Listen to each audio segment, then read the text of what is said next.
A janitor in worn blue overalls just asked a paralyzed girl to dance, and the entire ballroom fell silent. What happened next made a billionaire CEO collapse in tears, exposed a shocking betrayal, and revealed a truth so powerful it would change 4 lives forever. This is the story of Ethan Cole, Madeline Carter, and the dance that should never have happened. Stay until the end to discover why this moment shattered everything, and comment your city below so I can see how far this story travels across the world. The crystal chandeliers of the Grand Meridian Hotel cast diamonds of light across 500 faces dressed in silk and tailored wool, each one a portrait of American success. Outside the floor-to-ceiling windows, Manhattan glittered like a jewelry box. But inside this ballroom, the real treasure was measured in charitable donations and business connections. The annual Carter Foundation Gala drew the elite like moths to flame: tech moguls, entertainment executives, political players, all orbiting around one woman, Madeline Carter, the self-made CEO whose software empire had revolutionized data security and made her one of the most powerful women in the country. At 42, Madeline carried herself with the precision of someone who had clawed her way from a Brooklyn tenement to the Forbes billionaire list.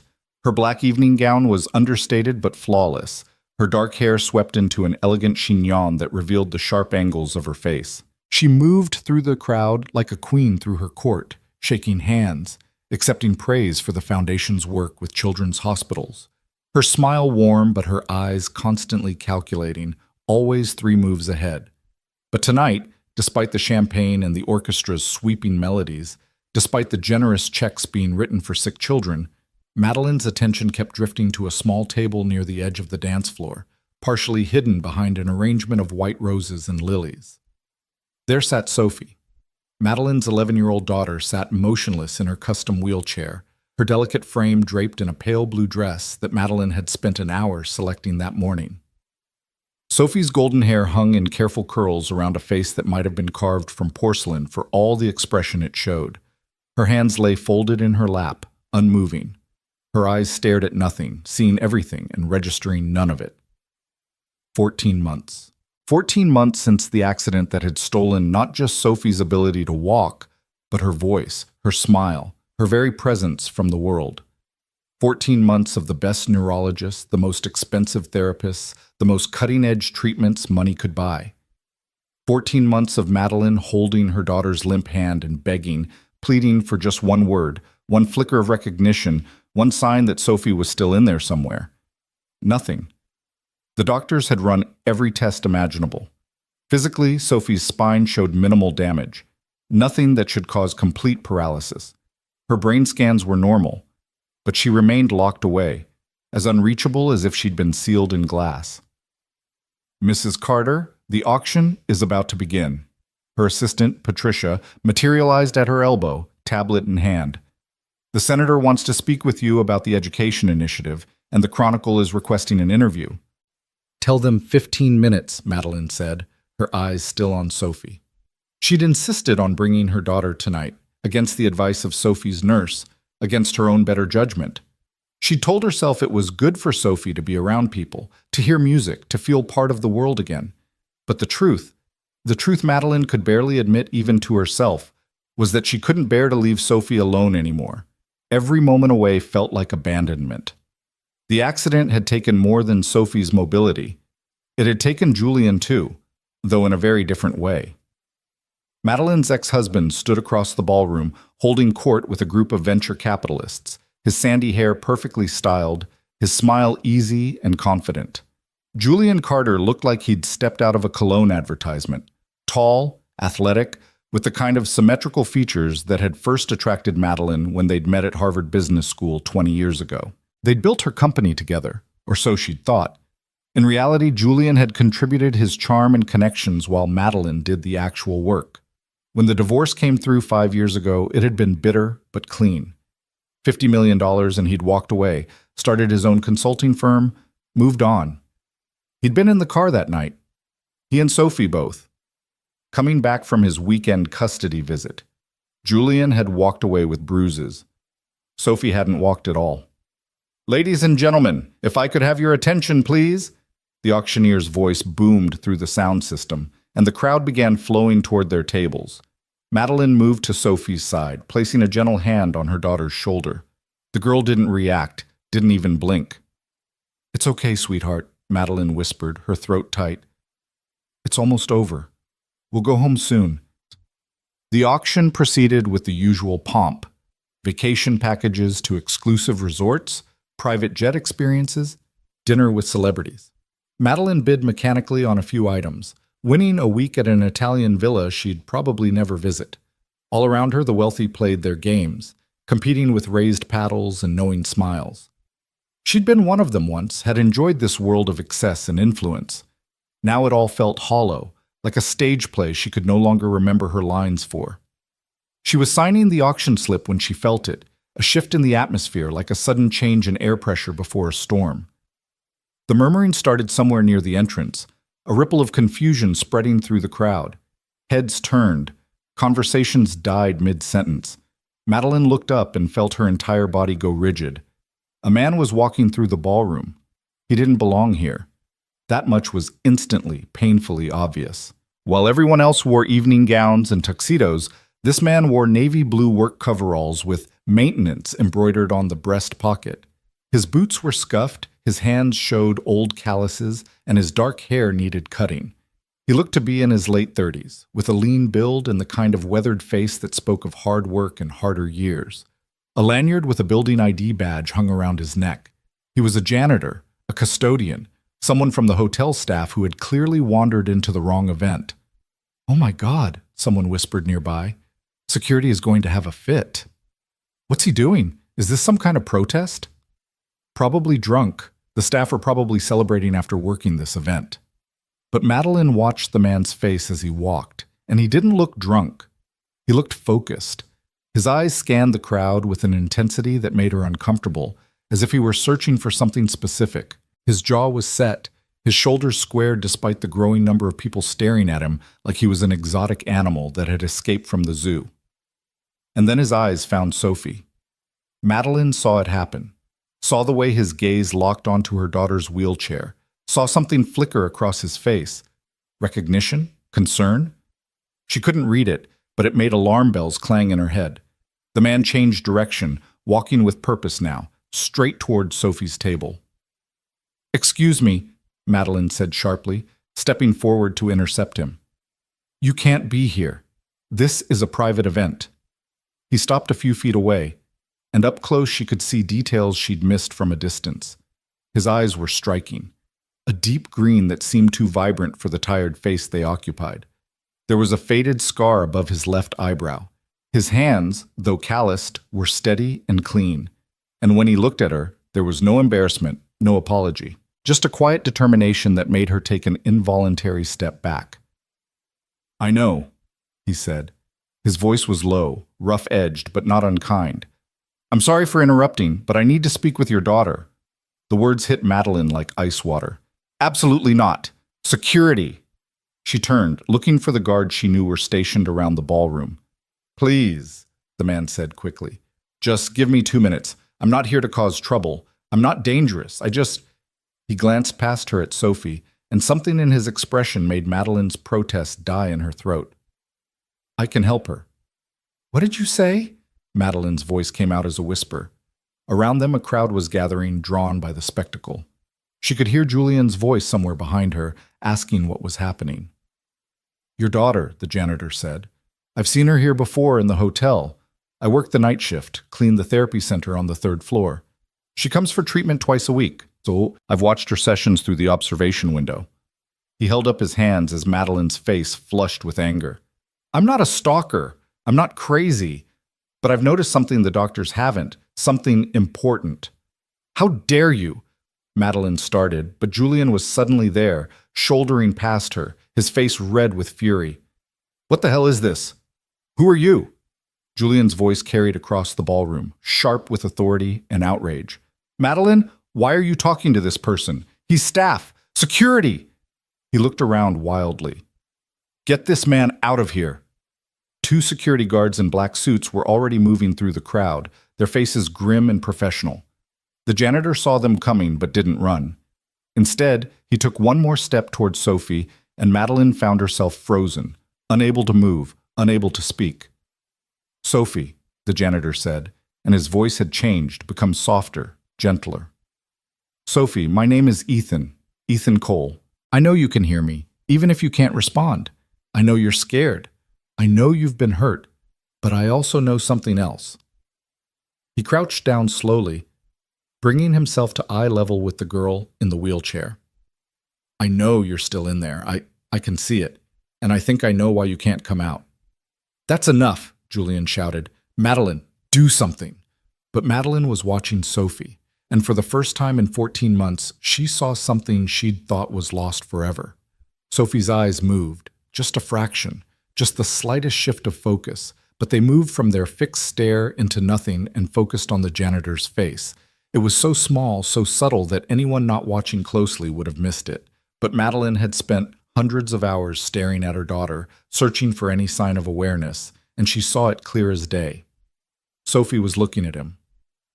"She moved," Madeline heard herself say. "Her eyes. She moved her eyes." "She did nothing of the kind," Julian snapped. "This is absurd. This man is clearly mentally ill or on drugs. Officers, remove him now." The security guards grabbed Ethan's arms, one on each side, and began pulling him backward. He didn't resist, but his eyes stayed locked on Sophie's face. "Sophie, you're not broken," he called out as they dragged him away. "Your body isn't the problem. You're locked inside because you're afraid, but you don't have to be. You're safe now. You're safe." "Get him out of here," Julian roared. Half the ballroom was standing now, phones out, filming the spectacle. This would be all over social media within the hour. "And I want him arrested. Trespassing, harassment." "Wait!" Madeline's voice cut through the chaos like a blade. Everyone stopped. Even the security guards paused, looking at her uncertainly. "Wait!" She moved to Sophie's wheelchair, knelt down in her expensive gown, not caring about the fabric pooling on the floor. She took her daughter's hand, cold, limp, lifeless as always, and searched that porcelain face for any trace of what she'd seen moments before. "Sophie?" she whispered. "Baby, can you hear me? Can you hear Mommy?" Nothing. Sophie's eyes had returned to their usual vacant stare, as if that brief moment of focus had never happened. But Madeline had seen it. She knew she had. She stood, turned to face the janitor who was still held between the two guards. Julian was beside her now, his hand on her arm, trying to pull her away. His voice in her ear telling her this was a publicity nightmare, telling her to let security handle it, telling her they needed to leave immediately. But Madeline shook him off. She was the CEO of a billion-dollar company.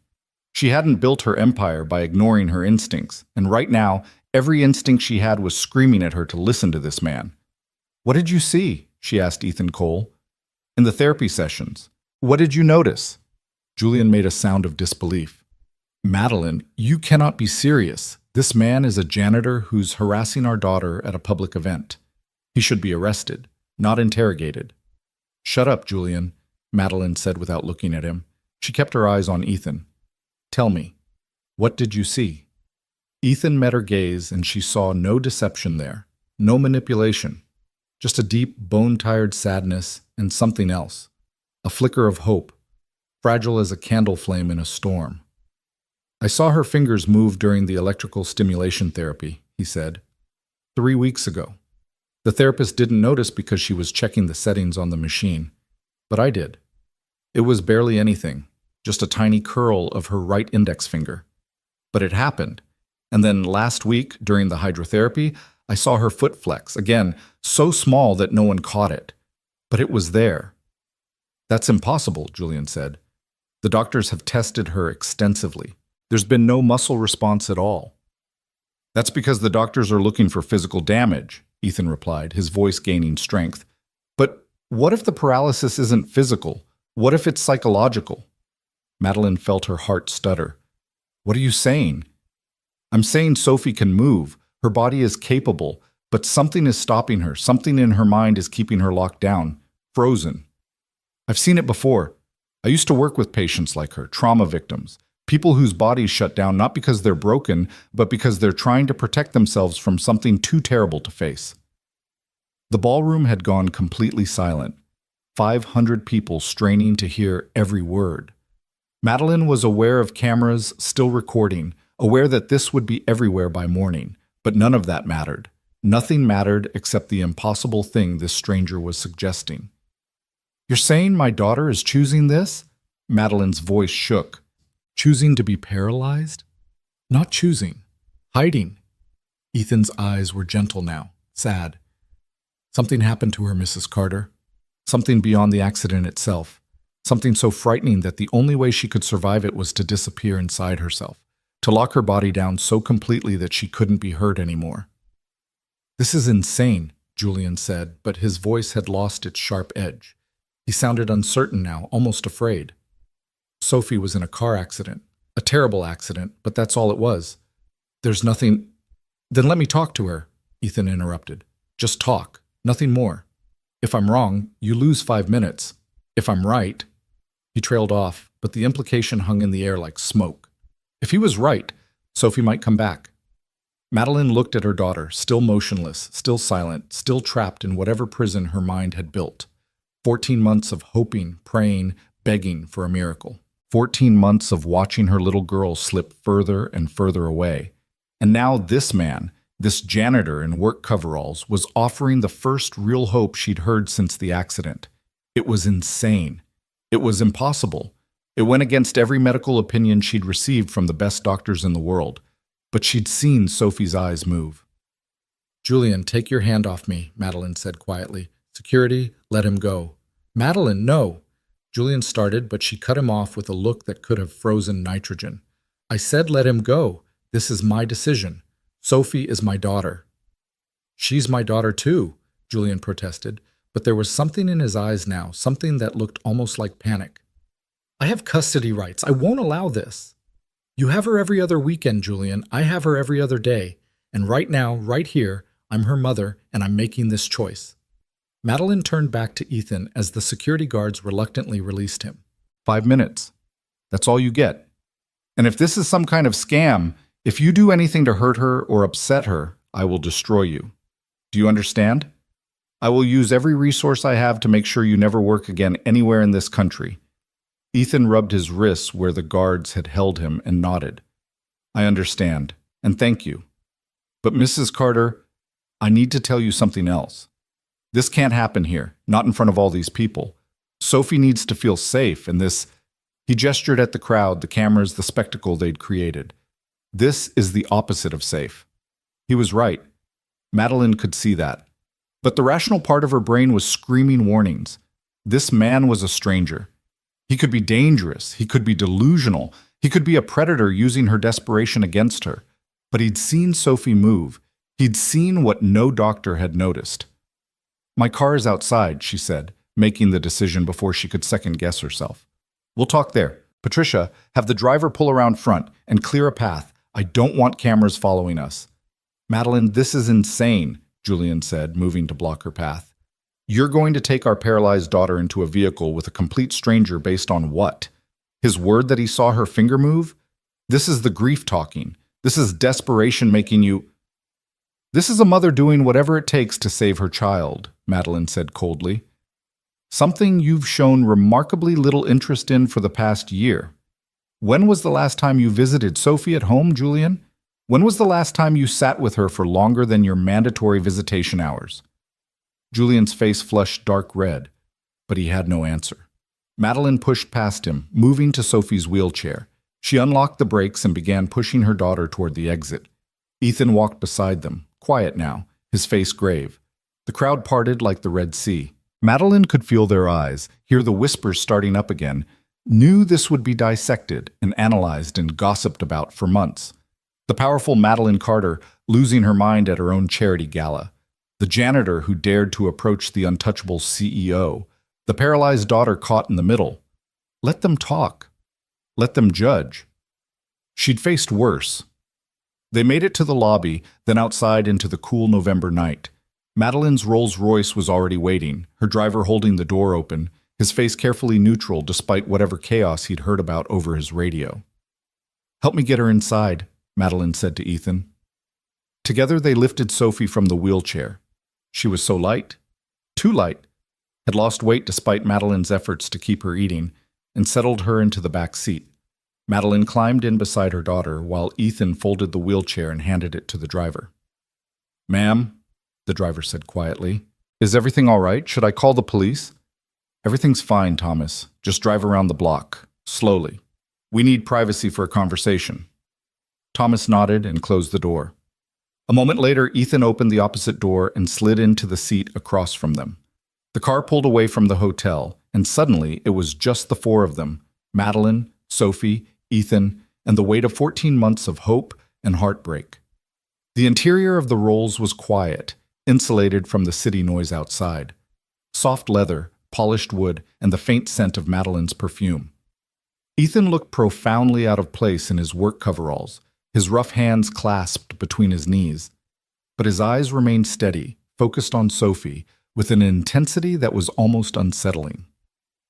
"You said you used to work with patients like her," Madeline said, breaking the silence. "What does that mean? Are you a doctor? A therapist?" "I was," Ethan said, "a long time ago. I specialized in neuro-rehabilitation and trauma recovery. I had a clinic in Boston, worked with accident victims, stroke patients, people with traumatic brain injuries. I developed a therapeutic approach that integrated physical therapy with psychological recovery. It was successful." "Was?" Madeline caught the past tense. "What happened?" Ethan's jaw tightened. "My wife died 3 years ago. Cancer. After that, I couldn't do the work anymore, so I left. Walked away from everything, moved here, took a job that didn't require me to care about people because caring hurt too much." He looked up at her, and the pain in his eyes was raw and real. "I've been mopping floors and emptying trash cans for 2 years, and I told myself I was fine with it, that I was done with medicine, done with trying to save people. And then I saw Sophie." Madeline felt something twist in her chest. "What did you see?" "I saw my daughter," Ethan said simply. "My daughter Lila. She's 8 now. After her mother died, Lila stopped talking for 6 months. Selective mutism, the doctors called it. She physically could speak, but she couldn't, because if she talked about normal things, went back to her normal life, it meant accepting that her mother was really gone. So she just stopped." "How did you get her to talk again?" "I didn't push. I didn't force. I just sat with her. Let her know she was safe. Let her know that when she was ready, I would listen. And eventually, slowly, she came back." Ethan leaned forward slightly. "Mrs. Carter, I see the same thing in Sophie that I saw in Lila. That frozen quality. That sense of someone hiding deep inside themselves. And I see those tiny movements that everyone else misses because they're not looking for them. Sophie isn't paralyzed. She's protecting herself." "From what?" Madeline whispered. "From the accident? The doctor said she wouldn't remember it. They said the trauma of the crash probably created amnesia for the event itself." Ethan's eyes shifted to Sophie's face, studying her with a clinical intensity that reminded Madeline he'd once been a doctor. "May I?" He gestured toward Sophie. Madeline hesitated, then nodded. Ethan moved slowly, telegraphing his movements like someone approaching a frightened animal. He knelt on the floor of the car, bringing himself below Sophie's eye level. Non-threatening, safe. "Sophie," he said gently, "I'm going to touch your hand now. Just your hand. I'm not going to hurt you, I promise." He reached out and placed his palm under Sophie's right hand, which lay limp in her lap. Then he waited. Madeline watched, barely breathing. The car drove slowly through the dark streets of Manhattan, and for a moment nothing happened. Then Ethan said very quietly, "Sophie, if you can hear me, if you understand what I'm saying, I want you to try something for me. Just try. I know you're scared. I know it feels safer to stay hidden, but I'm asking you to be brave for just 1 second. 1 tiny second. Can you move your finger? Any finger, just the smallest movement. No one needs to see it but me. It can be our secret." Silence. The hum of the engine. The distant sound of traffic. Madeline felt tears building behind her eyes, felt the familiar weight of disappointment settling over her shoulders. It had been foolish to hope, foolish to believe this stranger with his sad story and his impossible theories. And then she saw it. Sophie's index finger moved. Not much. Maybe a millimeter, maybe less. But it moved. It curled slightly against Ethan's palm, then relaxed. Madeline made a sound somewhere between a laugh and a sob. She moved. Oh God, she moved. Ethan's face remained calm, professional, but she could see the satisfaction in his eyes. Yes, she did. Sophie, that was perfect. You did so well. You're so brave. He looked up at Madeline. She's in there. She can hear us. She can respond. The paralysis is functional, not structural. I don't understand, Madeline said, wiping at her eyes. Why would she do this to herself? Why would she choose to be paralyzed? She's not choosing it consciously. It's a protective mechanism.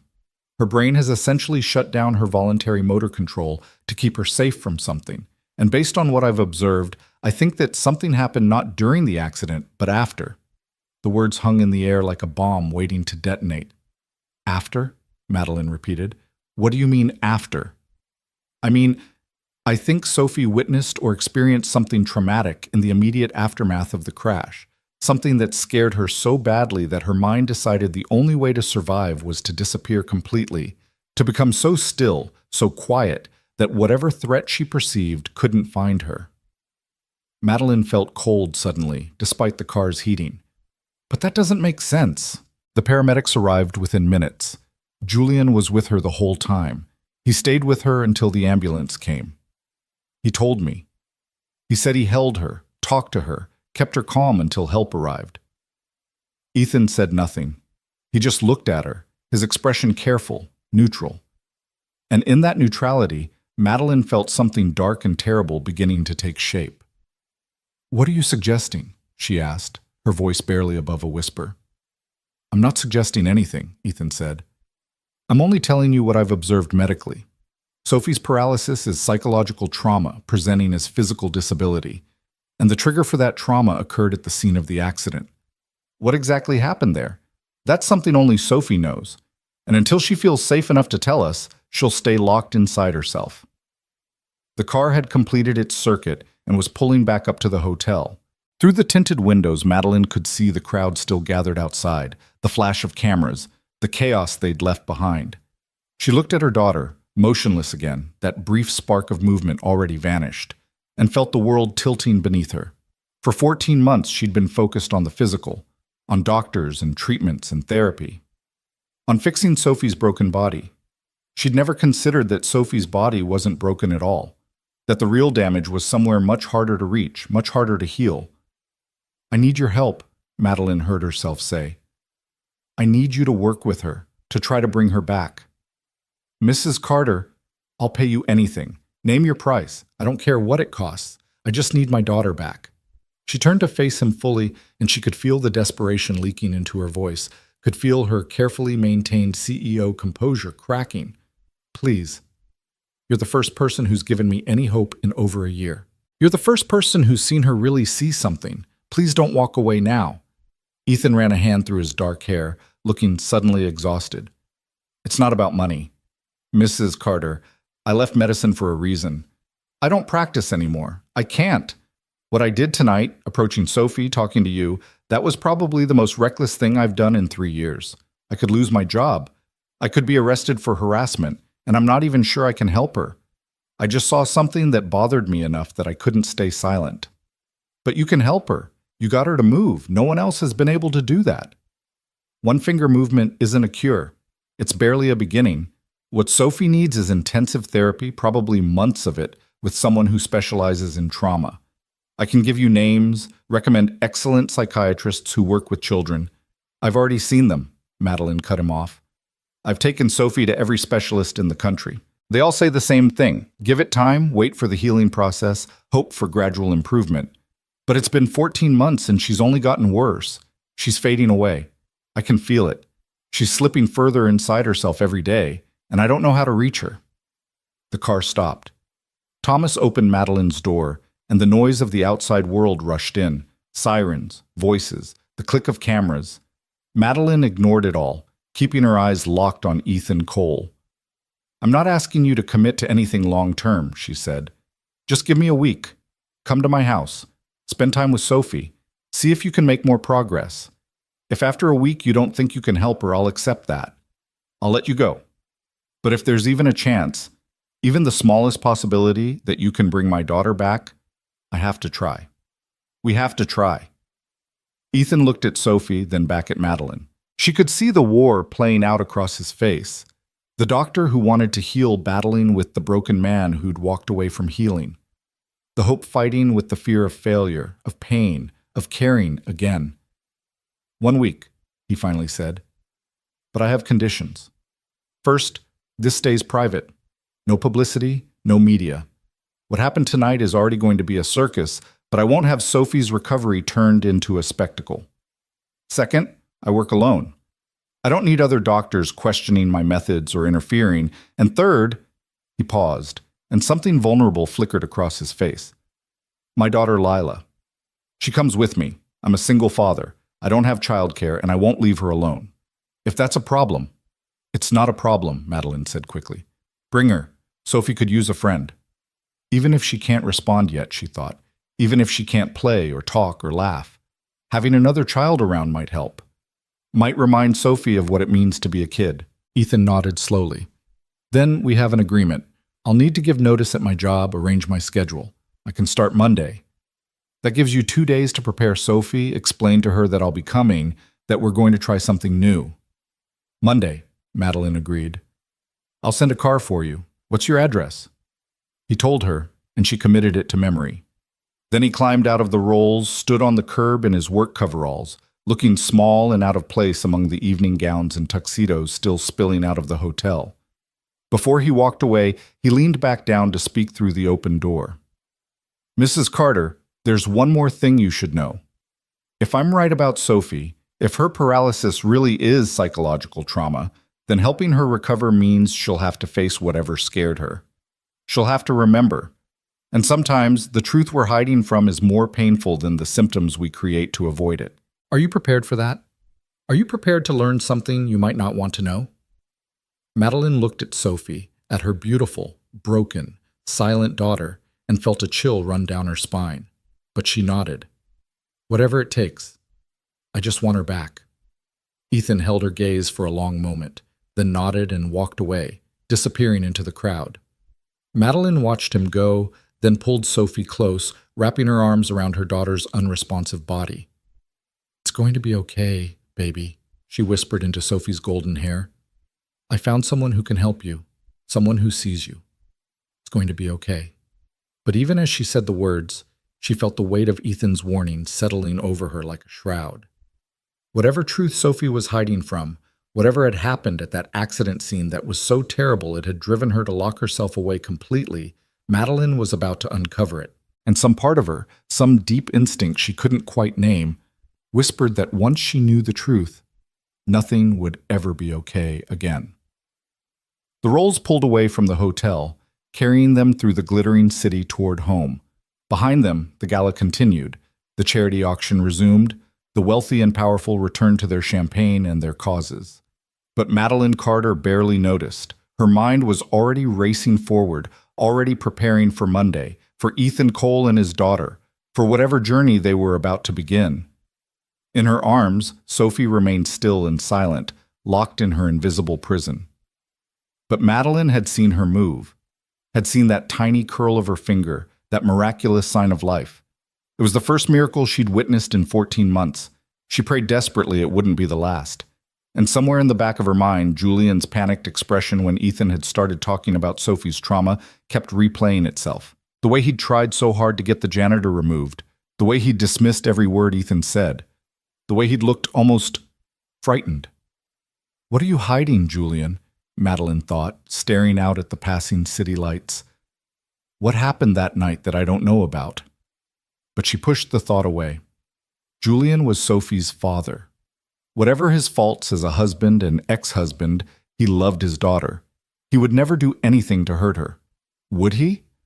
The question followed her all the way home, an unwelcome ghost she couldn't shake.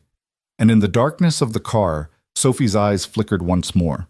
Just for a second, just long enough for Madeline to wonder if her daughter had heard her thoughts. If Sophie knew exactly what secrets her mother was about to uncover.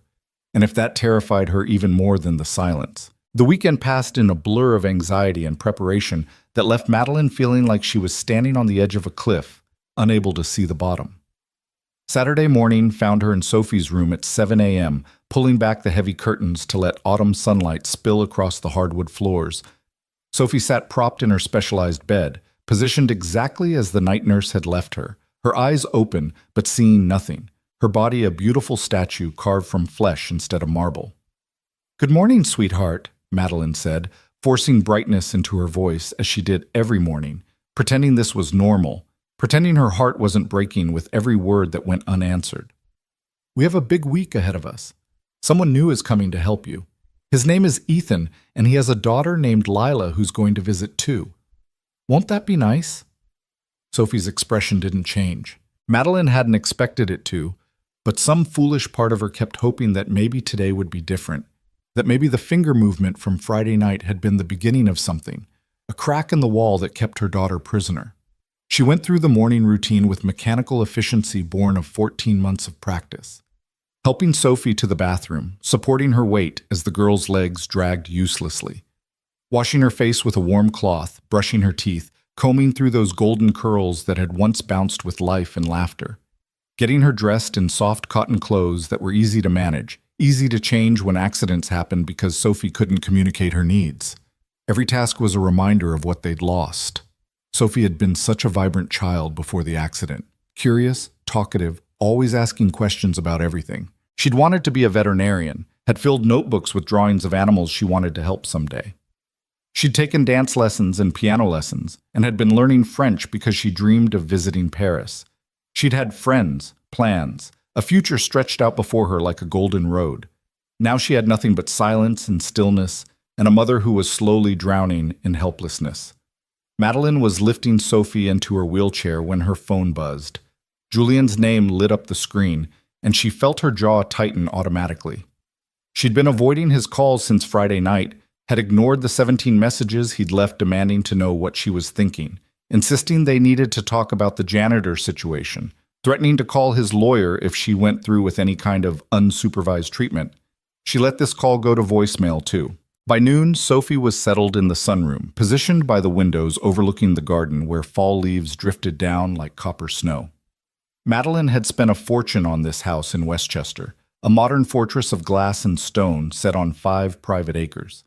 She'd bought it after the divorce, wanting space between herself and Julian, wanting a sanctuary where she could focus on building her company and raising Sophie. Now it felt less like a sanctuary and more like a beautiful cage they were both trapped inside. "Mrs. Carter?" Patricia appeared in the doorway, tablet in hand, her expression carefully neutral. "The publicity team is asking for a statement about Friday night.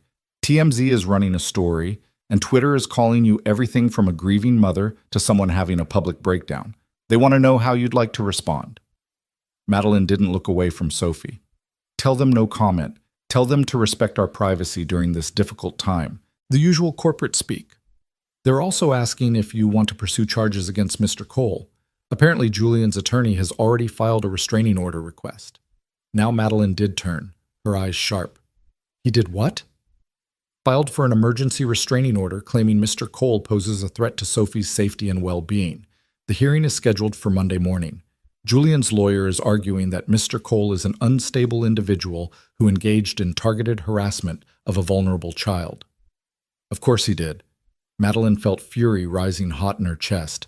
This was so typical of Julian, trying to control the situation, trying to make decisions about Sophie's care without consulting her. They might be divorced, but he still acted like he had authority over every aspect of their daughter's life. "Contact my attorney. I want that restraining order blocked. I want it clear on the record that I invited Mr. Cole to work with Sophie, that this is my decision as her primary custodial parent, and that Julian has no standing to interfere." Patricia nodded, making notes. "There's something else. A Detective Morrison from the NYPD called. He wants to speak with you about the accident. Says it's routine follow-up, but he was quite insistent about scheduling a meeting." Madeline felt something cold slither down her spine. The accident was over a year ago. Why would they be following up now? "He didn't say, but he mentioned he'd like to speak with you before Monday if possible." before Monday, before Ethan started working with Sophie. Madeline didn't believe in coincidences, especially not coincidences that involved Julian's sudden legal maneuvering and police detectives calling after 14 months of silence. Schedule it for tomorrow, here at the house. And Patricia, I want our head of security present for that conversation. Something doesn't feel right.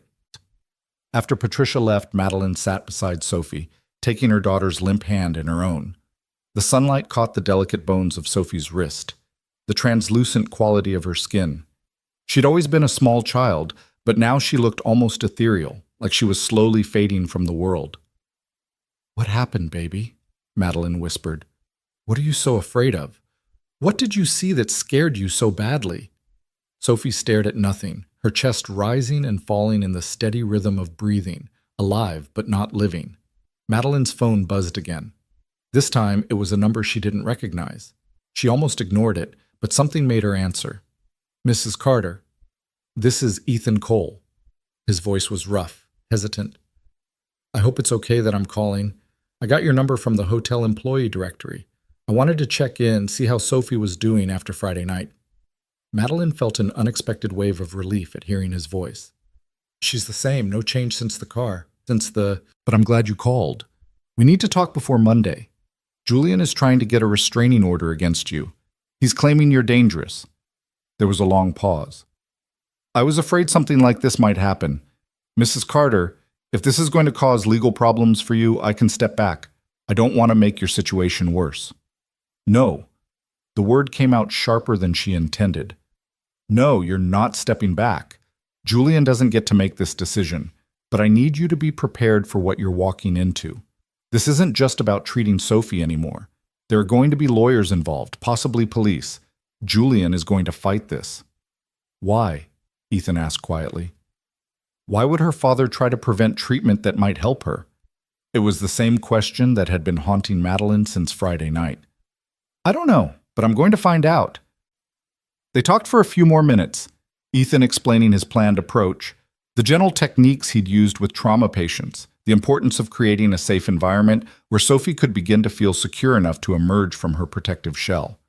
Madeline listened, taking notes, asking questions, feeling the first real stirrings of hope she'd experienced in over a year. When they hung up, she looked at Sophie and made a decision. "We're going to get through this, baby," she said. "Whatever it takes. Whatever secrets we have to uncover. I'm going to bring you back." Sunday morning arrived gray and cold, matching Madeline's mood. Detective Morrison showed up at 10 a.m. sharp, a stocky man in his 50s with tired eyes and a rumpled suit that had seen better days. Madeline's head of security, Marcus, was already waiting in her study when she showed the detective in. "Mrs. Carter, thank you for seeing me," Morrison said, settling into the leather chair across from her desk. He pulled out a worn notebook and a pen that looked like he'd been chewing on it. "I know this is probably the last thing you want to deal with on a Sunday morning." "You said this was about the accident," Madeline said, keeping her voice neutral. "I'm not sure what more I can tell you that I haven't already told the police 14 months ago." "I understand, and I apologize for bringing this up again, but some new information has come to light, and I need to clarify a few details." Morrison flipped through his notebook. "Can you walk me through what you remember about that night, where you were, what you were doing when you got the call about the accident?" Madeline had told this story so many times it had taken on the quality of a rehearsed script. "I was in California, meeting with investors. It was around 9 p.m. Pacific time when Julian called. He was frantic, said that there'd been an accident, that they were taking Sophie to Mount Sinai. I chartered a plane immediately and flew back. By the time I arrived at the hospital, Sophie was already in surgery." "And your ex-husband, Mr. Julian Carter, he was driving the vehicle?" "Yes, it was his custody weekend. They were coming back from his house in Connecticut." Morrison made a note. "According to the accident report, the crash occurred on the Merritt Parkway around midnight. Mr. Carter told responding officers that he fell asleep at the wheel, drifted into the shoulder, and struck a tree. Is that your understanding?" "That's what he told me, yes." Madeline felt her pulse quickening. "Why are you asking me this now? What new information?" Morrison looked up from his notebook, his expression unreadable. "Mrs. Carter, we received an anonymous tip 3 weeks ago, suggesting that the accident might not have been exactly as reported. The tipster claimed there were inconsistencies in Mr. Carter's statement that were never properly investigated. The room seemed to tilt slightly. Marcus leaned forward in his chair, his eyes sharp. What kind of inconsistencies? The timing, for one thing. According to phone records, Mr. Carter made several calls after the accident but before calling 911. The first was to his financial advisor, which struck us as odd. The second was to his attorney. Only the third call was to emergency services, and by that time nearly 12 minutes had passed since the collision. Madeline felt like she couldn't breathe. 12 minutes? Julian told me he called for help immediately. He eventually did call for help, but there's a gap we can't account for. We've been trying to speak with Mr. Carter about this, but his attorney keeps blocking us, citing client privilege and claiming harassment. Morrison leaned back. Mrs. Carter, I'm going to ask you something directly, and I need you to be honest with me. Have you noticed anything unusual about your ex-husband's behavior since the accident? Anything that made you uncomfortable or suspicious? Madeline thought about Friday night, about Julian's panic when Ethan started talking about Sophie's trauma, about the restraining order he'd filed so quickly, about the way he barely visited Sophie anymore, always making excuses, always too busy. He's been distant, she said slowly, with Sophie. Before the accident, he was obsessed with her, fought me for custody, wanted her every possible moment. But after the accident, it's like he can't stand to be around her. He does the minimum required visitation and nothing more. Morrison nodded like this confirmed something. Mrs. Carter, I'm going to be frank with you. We have reason to believe that something happened at that accident scene, something that wasn't included in the original report. We don't know what yet. But the fact that your daughter has been unable to speak or communicate since that night, combined with the timing inconsistencies and your ex-husband's evasive behavior, suggests that there might be more to this story. What are you saying? Madeline's voice came out as a whisper. Are you saying Julian did something to Sophie? I'm saying we need to investigate further, and I'm saying that if your daughter does begin to recover, if she does start to remember what happened that night, we'd very much like to speak with her. Morrison stood, tucking his notebook away. In the meantime, Mrs. Carter, I'd advise you to be careful. If your ex-husband is involved in something criminal, and if he thinks Sophie might remember and expose him, he may become dangerous. After Morrison left, Madeline sat in her study for a long time, staring at nothing, her mind racing. Marcus waited silently, his presence steady and reassuring. Do you think it's true? She finally asked. Do you think Julian hurt her? I think, Marcus said carefully, that you need to proceed with extreme caution. If Detective Morrison's suspicions are correct, then bringing Sophie back, helping her remember, could put her in danger. Julian has resources, he has connections. If he's desperate enough to hide something, then I need to protect her. Madeline stood, decision crystallizing. Marcus, I want security upgraded. I want cameras on every entrance, guards posted 24/7. I want to know every person who comes within 100 feet of this property. And I want someone watching Julian. I want to know where he goes, who he meets with, everything. Consider it done. That night, Madeline couldn't sleep. She kept thinking about that 12-minute gap, 12 minutes between the crash and the call for help. What had Julian been doing? Who had he been calling? And what had Sophie witnessed that was so terrible her mind had shut down completely to escape it? She went to Sophie's room at 2 a.m., found her daughter sleeping restlessly, small whimpers escaping her lips. Madeline climbed into the bed beside her, gathering Sophie into her arms the way she had when Sophie was a baby, when the world was simple and safe and full of promise. I'm going to protect you, Madeline whispered into the darkness. Whatever your father did, whatever he's hiding, I'm going to keep you safe. I promise. Sophie's whimpers quieted, and for a moment Madeline could almost believe her daughter had heard her, had taken comfort from her presence. Monday morning arrived with gray skies and the promise of rain. Madeline had been up since 5, too anxious to sleep, pacing through the house and second-guessing every decision. At 8 a.m., her attorney called to confirm that Julian's restraining order had been denied, but warned that he would likely appeal. At 8:30, Patricia forwarded 17 emails from board members concerned about the publicity from Friday night, worried about how the incident might affect the company's image. Madeline ignored them all. Let the board worry about optics. Let the media speculate and gossip. None of it mattered compared to Sophie. At 9 a.m., the security gate buzzed. Marcus's voice came through the intercom. "Mrs. Carter, Mr. Cole is here." "Send him through." Madeline positioned herself in the foyer, trying to project calm confidence even though her heart was hammering. Through the window, she watched a battered Honda Civic navigate the long driveway, looking absurdly out of place among the manicured lawns and modern architecture. The car stopped near the front entrance, and Ethan climbed out, followed by a small figure that made Madeline's breath catch. Lila Cole was tiny, all big brown eyes and dark curls pulled into a messy ponytail. She wore jeans and a purple sweater with a unicorn on it, and she clutched a worn stuffed rabbit like a lifeline. She looked terrified, clinging to her father's hand as they approached the house. Madeline opened the door before they could knock. "Ethan, thank you for coming, and you must be Lila." The little girl pressed herself against her father's leg, saying nothing. Ethan rested a hand on her shoulder. "She's shy with new people. It takes her a while to warm up. Lila, remember what we talked about? We're here to help Sophie. You don't have to talk if you don't want to, but I need you to be brave, okay?" Lila nodded, her grip on the stuffed rabbit tightening. "Please, come in." Madeline stepped back, holding the door wide. "Sophie's in the sunroom. I thought we could start there since it's her favorite space." She led them through the house, acutely aware of how it must look to them. The soaring ceilings, the expensive art on the walls, the gleaming floors. Ethan took it all in with an expression she couldn't read, while Lila's eyes grew wider with each room they passed through. Sophie sat in her wheelchair by the windows, exactly where the nurse had positioned her an hour earlier. She wore a soft yellow dress that brought out the gold in her hair, and Madeline had spent 20 minutes on her makeup, trying to make her look less pale, less sick. The effect was heartbreaking. Sophie looked like a doll, beautiful and lifeless. "Sophie," Madeline said gently, moving to her daughter's side. "The people I told you about are here. This is Ethan, and this is his daughter Lila. They're going to spend some time with us."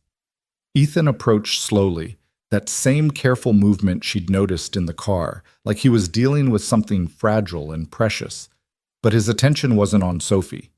He was watching Lila. "Lila, honey, can you come here?" He held out his hand to his daughter. "I want you to meet Sophie. She's 11, a little older than you. She can't talk right now, but that doesn't mean she can't hear us or understand us. Remember when you couldn't talk after Mommy died? You were still you inside, you just couldn't find the words. Sophie's like that." Lila looked up at her father with those huge brown eyes, then slowly, carefully, approached Sophie's wheelchair. She was so small, so delicate, and the contrast between her cautious movement and Sophie's complete stillness was almost too much to bear. "Hi," Lila whispered, so quiet Madeline almost didn't hear it. "I'm Lila. I like your dress. Yellow is my favorite color." Nothing. Sophie stared at the window, unmoving. But then Lila did something unexpected. She held out her stuffed rabbit, placing it carefully in Sophie's lap. "This is Mr. Hoppy. He's been with me since I was a baby. Daddy says he's magic because he keeps away bad dreams. Maybe he can help you too." Madeline felt tears burning behind her eyes. This tiny child, offering her most treasured possession to a stranger who couldn't even acknowledge the gift. It was the purest act of kindness she'd seen in months. Ethan knelt beside both girls, bringing himself to their level. "That was very brave, Lila. Thank you for sharing, Mr. Hoppy." He turned his attention to Sophie, his voice taking on that gentle, clinical quality she'd heard in the car. "Sophie, I know you can hear me. I know you're scared. But I want you to know something important. You're safe here. Whatever happened that scared you so badly, it's over. It can't hurt you anymore. And you don't have to stay hidden forever. Whenever you're ready to come out, we'll be here waiting." He reached into his bag and pulled out a sketch pad and a box of colored pencils. "I'm going to leave these here for you. You don't have to use them if you don't want to. But if you ever feel like drawing, like showing us what's inside your head, these are here, okay?" He placed them on the table beside Sophie's wheelchair, then stood and stepped back, giving her space. Madeline watched all of this with a growing sense of disbelief. This was his treatment? Talking to her daughter and leaving art supplies? She'd been expecting some kind of revolutionary therapy, some specialized technique that would unlock Sophie's prison. As if reading her thoughts, Ethan turned to her. "Could we talk privately for a moment?" They moved to the kitchen, leaving Lila sitting cross-legged on the floor near Sophie's wheelchair, talking quietly to Mr. Hoppy about all the adventures they'd had together. Madeline could hear the little girl's voice through the doorway, a soft musical chatter that filled the silence Sophie left behind. "I know this seems like nothing," Ethan said, leaning against the counter. "You were probably expecting something more dramatic. But Mrs. Carter, Sophie's recovery isn't going to happen overnight. It's going to be slow, incremental. The first step is just creating an environment where she feels safe enough to start lowering her defenses." "How long?" Madeline asked. "How long before we see real progress?" "I don't know. Every patient is different. With Lila, it took 6 months before she spoke her first word after her mother died. Some of my patients in Boston took longer. Some took less time." He met her eyes. "What I can tell you is that forcing it will only make things worse. Sophie has to choose to come back. We can encourage her, support her, show her it's safe. But ultimately, the decision is hers." Madeline looked through the doorway at her daughter. "The police came to see me yesterday. They think Julian did something at the accident scene, something that traumatized Sophie." She watched Ethan's expression carefully, saw the flicker of confirmation there. "I suspected as much. Sophie's specific presentation, the way she shuts down completely, the way she seems almost frozen in fear, it's consistent with witnessing something violating, something that shattered her sense of safety so completely that her only option was to disappear." What could he have done? Julian's not violent. He's narcissistic, self-centered, but he's not cruel. He loved Sophie. "Trauma isn't always about physical violence," Ethan said quietly. "Sometimes it's about betrayal, about seeing someone you trust do something unthinkable. Children are incredibly perceptive. They notice things adults think they can hide." Before Madeline could respond, there was a sound from the sunroom, a small, soft sound that made them both freeze. It was humming.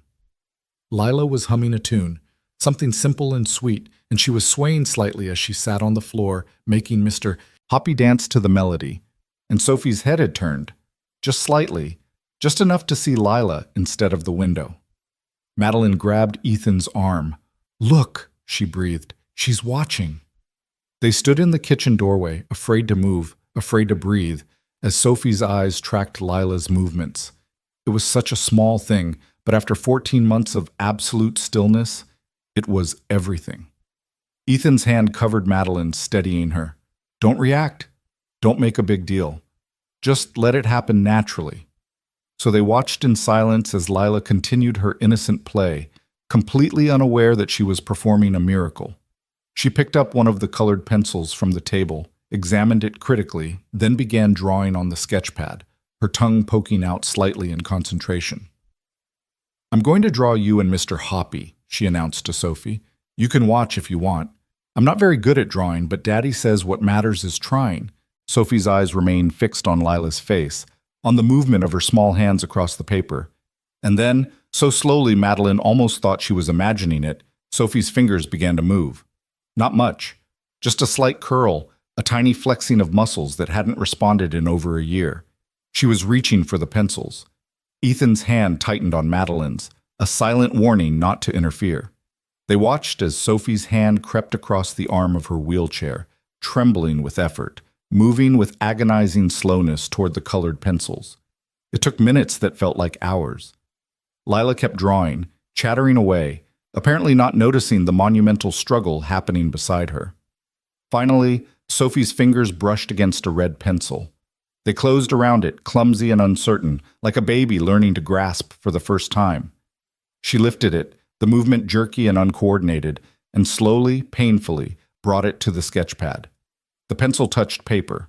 Sophie began to draw. Madeline made a sound halfway between a laugh and a sob, pressing her hand to her mouth to keep from crying out loud. Ethan's arm came around her shoulders, steadying her, and together they watched as Sophie created her first communication in 14 months. At first, the marks were just scratches, random lines that showed how much control she'd lost over her fine motor skills. But gradually, a shape began to emerge. Angular, harsh, dark red, streaking across the white paper. It was a car. Broken and twisted, the windshield shattered into spiderweb patterns.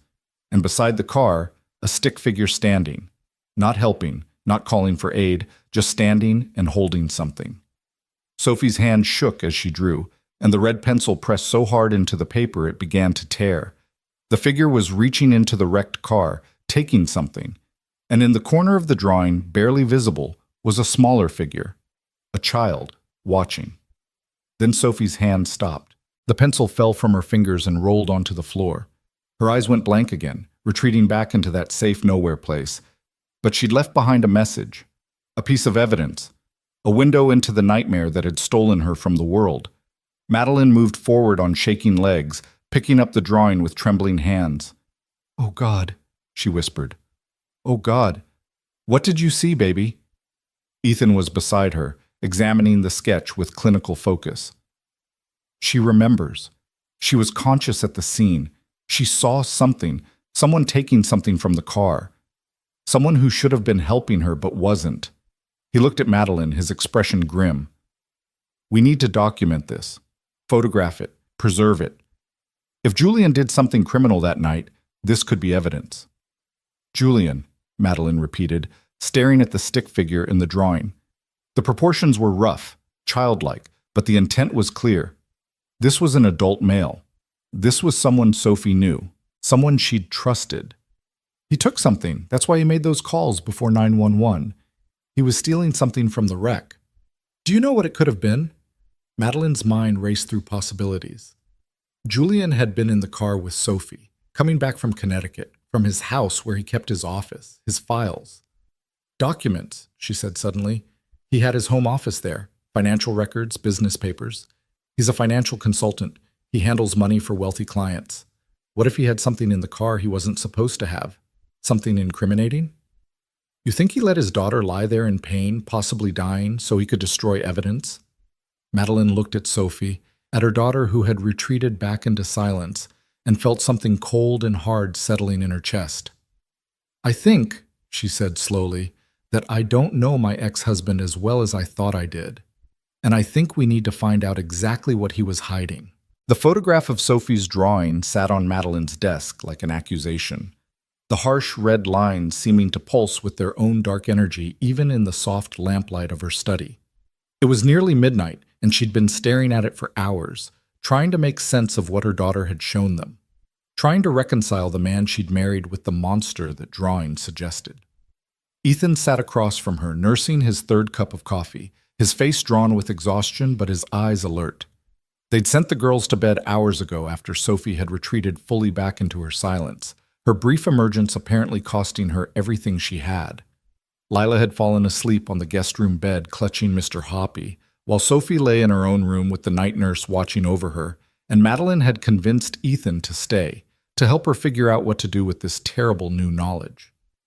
"Walk me through it again," she said, her voice hoarse from talking. "Everything you know about this kind of trauma response." Ethan rubbed his eyes, the gesture making him look older than his years. In cases of severe psychological trauma, especially in children, the mind creates defense mechanisms to protect itself from memories too painful to process. What makes Sophie's case unusual is the completeness of her shutdown. She's not just avoiding the memory or suppressing it, she's locked herself away so thoroughly that she can't even perform basic voluntary functions. But she drew today. She communicated. She did, which tells me two things. First, that she's ready to start trying to come back, at least in small ways. Not just neglect, not just bad judgment, but active harm. Taking something from that car was more important to this person than getting help for Sophie. That's the kind of thing that shatters a child's entire understanding of the world. Madeline felt sick. She'd known Julian was selfish, had known he prioritized his own needs above others, but this was something else entirely. This was sociopathy. What kind of documents could be worth that? Worth letting your own child suffer? That's what we need to find out. But Madeline, you need to understand something. If Julian realizes Sophie is starting to remember, starting to communicate, he's going to see her as a threat. If those documents implicate him in something criminal, your daughter becomes a witness, a liability. The words hung in the air like smoke from a funeral pyre. Madeline thought about Detective Morrison's warning, about being careful, about Julian potentially being dangerous. She thought about the restraining order he'd filed so quickly, his desperate attempts to keep Ethan away from Sophie. Had that been about protecting his daughter or protecting himself? "I need to know what he took," she said, standing abruptly. "I need to understand what we're dealing with. Julian keeps files, records of all his consulting work. When we divorced, I got copies of everything for the financial settlement. They're in storage, but I can access them." "At midnight?" "I own the storage facility, one of my company's early investments." She was already moving toward the door, grabbing her coat. "Marcus can get us in. We can review the files tonight, look for anything that might explain what Julian was hiding." Ethan stood more slowly. "You realize this could be considered improper if it ever goes to court, going through his files without a warrant. They're my files, from our divorce. Perfectly legal." Madeline met his eyes. "I'm not going to sit here wondering what my ex-husband values more than our daughter's life. I need to know. I need to understand what we're up against." They drove through the empty streets of Westchester in Madeline's Mercedes, Marcus following in a second vehicle. The storage facility sat on the outskirts of town, a climate-controlled warehouse that housed documents for dozens of local businesses. Marcus used his security clearance to override the gate, and within minutes they were walking down fluorescent-lit corridors past rows of locked units. Madeline's unit was in the back, a 10 by 20 space stuffed with boxes from her divorce. She'd meant to go through them eventually, sort out what was worth keeping and what could be destroyed, but she'd never found the time or the emotional energy to face the physical remains of her failed marriage. Now she stood in front of the unit, key in hand, feeling like she was about to open Pandora's box. The lock clicked. Lock. The door rolled up with a metallic shriek that echoed down the empty corridor. Inside, boxes were stacked floor to ceiling, each labeled in Patricia's precise handwriting. Financial records, tax documents, property deeds, business contracts. 20 years of combined life reduced to cardboard and paper. "Where do we start?" Ethan asked, surveying the overwhelming collection. "Business files, Julian's consulting work." Madeline began pulling boxes, reading labels. "He handled investments for high-net-worth clients, private wealth management, tax optimization, offshore accounts. It was all supposedly legal, but he was always secretive about the details. Client confidentiality, he'd say, even with me." They worked in silence, opening boxes and spreading documents across the concrete floor. Marcus stood guard at the door, his presence a reminder that they were doing something that, if not illegal, was certainly crossing lines. Madeline tried not to think about what Julian would do if he found out. Tried not to imagine his rage, his threats, his inevitable legal retaliation. An hour passed, then 2. The documents were dense, technical, full of financial jargon and complex transactions that made Madeline's head spin. Ethan, surprisingly, seemed to understand more than she did. "My wife was a forensic accountant," he explained when she commented on it. "She used to walk me through her cases over dinner. I picked up enough to be dangerous." He held up a particularly thick folder. "Madeline, look at this. These are transactions from 18 months ago. Large transfers to offshore accounts in the Caymans and Switzerland. The names on the accounts are shell corporations, but the originating funds came from someone called Donovan Properties, LLC. Madeline felt her blood run cold. James Donovan. He's a real estate developer. Very wealthy, very connected. He's been under federal investigation for money laundering for the past 2 years. And your ex-husband was helping him move money offshore." Ethan's voice was grim. "That's not tax optimization. That's active participation in criminal activity. If these documents were in Julian's car the night of the accident, if they could connect him to Donovan's money laundering operation, he'd be looking at serious federal prison time. So he took them. He let Sophie lie there in pain, possibly dying, while he searched through the wreckage and took files that could incriminate him." Madeline's hands shook as she reached for the folder. And Sophie saw him do it, saw her father choose his freedom over her life. That would explain the depth of her trauma, the completeness of her shutdown. Ethan sat back on his heels, his face pale in the harsh fluorescent light. She didn't just witness an accident. She witnessed a betrayal so profound it destroyed her ability to trust anyone, including her own perceptions. Her mind is trying to protect her from the knowledge that her father is not who she thought he was. Madeline thought about Sophie's drawing, about that stick figure taking something from the car while a child watched. How long had Sophie been conscious after the crash? How long had she lain there, broken and scared, watching Julian prioritize documents over her safety? Minutes? An hour? Long enough to understand that her father was a monster wearing a familiar face. "We need to take these to the police," she said. "To Detective Morrison. This is evidence." Evidence we obtained without a warrant. A defense attorney would shred it. "I don't care. Morrison needs to know what we're dealing with. He needs to understand what Julian is capable of." Madeline started gathering the most damning documents, shoving them into her briefcase. If Julian realizes Sophie is starting to remember, if he thinks she might be able to testify against him, he'll do whatever it takes to silence her. I can't let that happen. I won't. They were loading the last of the documents into the car when Marcus's phone buzzed. He answered it, listened for a moment, then his face changed.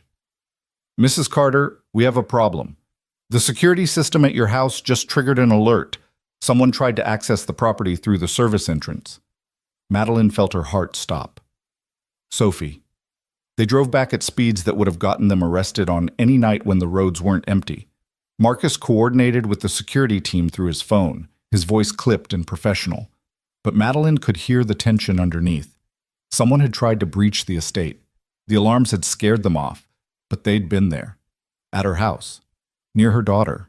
The estate was lit up like a prison when they arrived, every security light blazing, 3 patrol cars from the private security company parked at various points along the perimeter. Madeline barely waited for the car to stop before she was running toward the house, Ethan close behind her. The head of the security team met her at the door, a former Secret Service agent named Sarah, who Madeline had hired specifically because she was the best in the business. "Mrs. Carter, everyone inside is safe. Your daughter is secure in her room with the nurse. Lila is still sleeping in the guest room. No one breached the actual house." "What happened?" Madeline demanded, fighting to keep her voice steady. Someone approached the service entrance at approximately 2:15 a.m. They were dressed in dark clothing, face covered. They attempted to bypass the keypad lock using what looked like a bypass device. The alarm triggered, lights came on, and they fled on foot toward the tree line. "We've got officers searching the grounds now." "Did you get footage?" "Partial. The individual knew where our cameras were positioned and avoided most of them. What we did capture shows someone approximately 6 feet tall, male build, athletic. That's all we can determine. 6 feet tall, male, athletic." The description fit Julian perfectly, but it also fit thousands of other men. Madeline forced herself to breathe, to think rationally. Could it have been a random attempted burglary? Sarah's expression was skeptical. "The timing is suspicious. This is a gated community with regular patrols. Random burglars don't generally target estates with visible security systems. And the fact that they approached the service entrance, which is the least visible point of access, suggests prior knowledge of the property layout, meaning someone who'd been here before, someone who knew the house." Madeline looked at Marcus, saw her own thoughts reflected in his face. "Julian has been here dozens of times for custody pickups. He knows the layout." "We can't prove it was him," Sarah cautioned, "but I've already contacted the local police. They'll want to file a report." Madeline's mind was racing. If it was Julian, if he'd been desperate enough to try to break into her house, what had he been planning to do? Take Sophie? Destroy evidence? Silence his daughter before she could remember what he'd done? "I want armed guards posted outside Sophie's room 24/7, she said. "No one gets near her without my explicit approval, and I want the entire property swept for vulnerabilities. Every entrance, every window, every possible point of access. We're going into lockdown." "Madeline," Ethan said quietly, "if Julian is escalating, if he's desperate enough to try something like this, we need to consider moving Sophie somewhere safer, somewhere he can't find her. This is the safest place. My house, my security, my people." But even as she said it, Madeline felt doubt creeping in. Julian had resources. He had connections. If he was truly involved in criminal activity with people like James Donovan, he might have access to resources she couldn't match. She went upstairs to check on Sophie, Ethan following. The nurse looked shaken but calm, and Sophie lay in her bed exactly as they'd left her, unaware of the danger that had crept so close. Madeline sat on the edge of the bed, smoothing her daughter's golden hair back from her forehead. "I won't let him hurt you," she whispered. "Whatever he did, whatever he's trying to hide, I won't let him touch you." But Sophie's eyes were closed, her face peaceful in sleep, and Madeline wondered if she was wrong to try to bring her daughter back.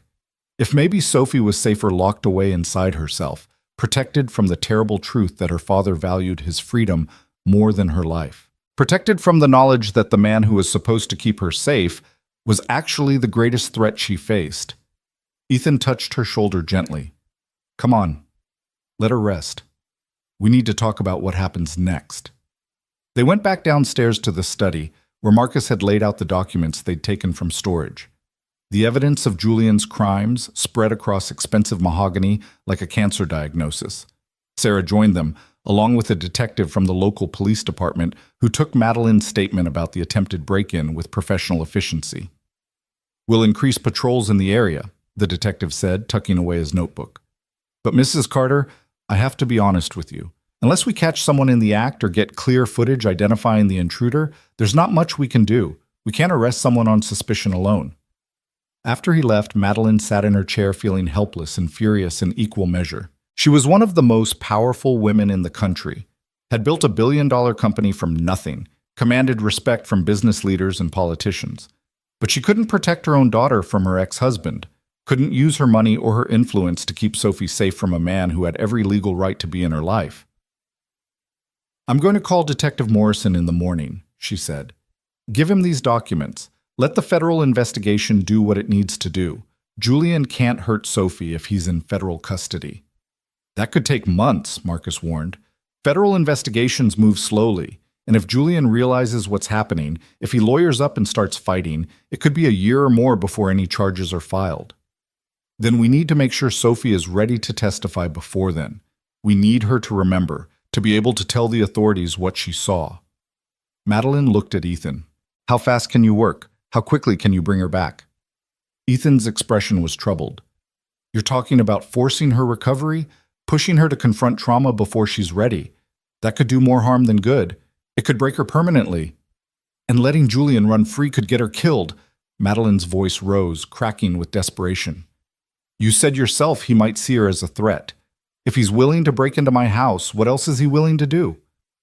"I understand your fear. I do. But Madeline, we can't sacrifice Sophie's mental health to build a legal case.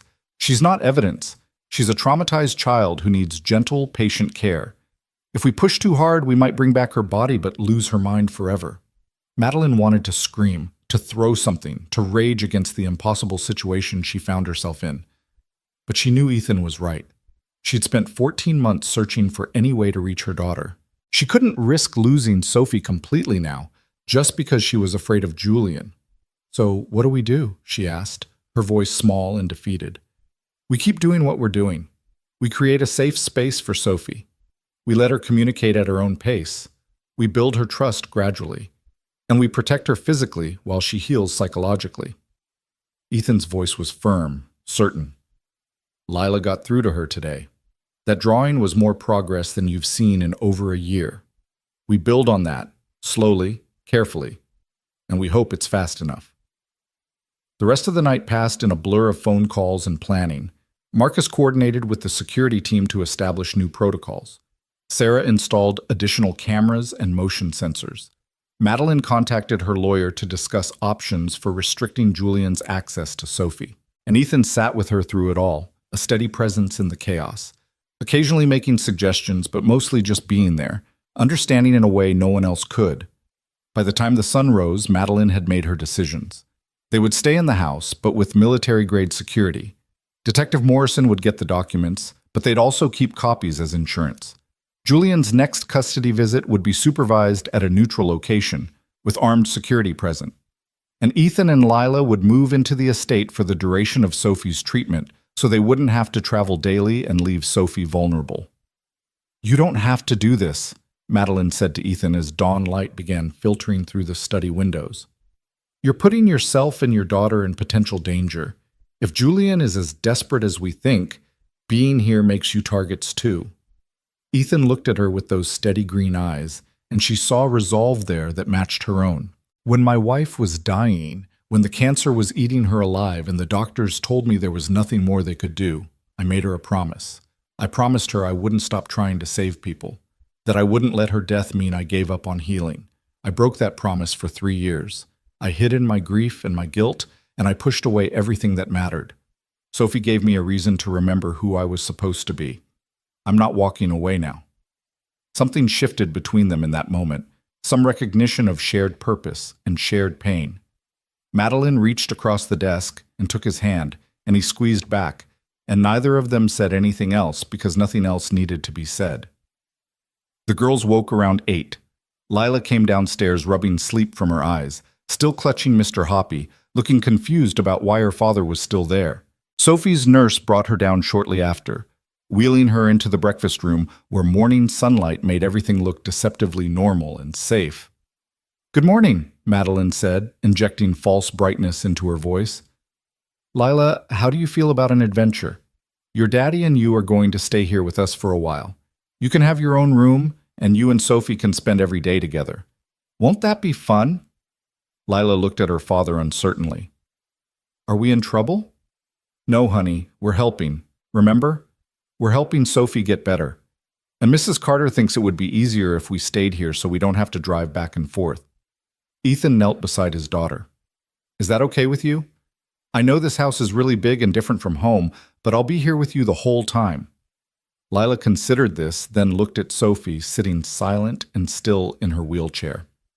"Will Mr. Hoppy be able to help her more if we stay?" "I think he will." "Okay then." Lila walked over to Sophie and carefully retrieved her stuffed rabbit from where she'd left him in Sophie's lap the day before. "Good morning, Sophie. Mr. Hoppy says you had bad dreams last night. He says the bad dreams can't find you when it's morning time. My mommy used to tell me that, and it's true. Bad things get smaller when the sun comes up." Madeline watched her daughter's face, searching for any reaction, any sign that yesterday's breakthrough hadn't been a fluke. Sophie's eyes were fixed on the window, but Madeline could see the tension in her shoulders, could see the way her fingers trembled slightly against the wheelchair's armrest. "Lila," Ethan said gently, "why don't you show Sophie your drawings from yesterday? I bet she'd like to see what you made." Lila brightened and ran to get the sketchpad.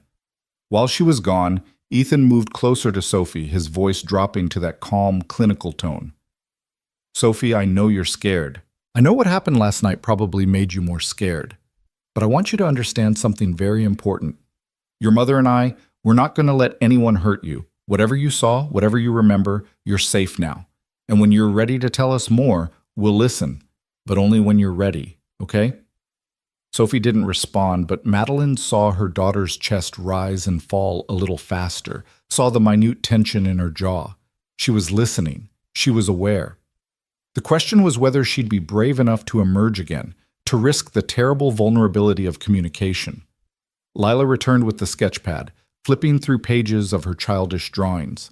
"Look, this is Mr. Hoppy on a rocket ship, and this is Mr. Hoppy meeting a dragon, and this is—" She stopped, staring at a page she clearly hadn't drawn.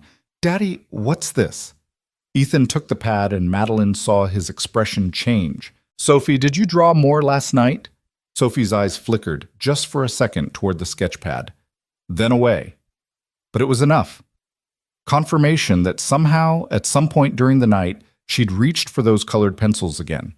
The new drawing was more detailed than the first. The same wrecked car, but this time there were more elements. A phone in the stick figure's hand, numbers that might have been a license plate, and in the corner, partially hidden behind dark scribbles, a word. Just one word, written in a child's careful letters. Papers. That's what Julian had taken. Papers that were worth more than his daughter's life.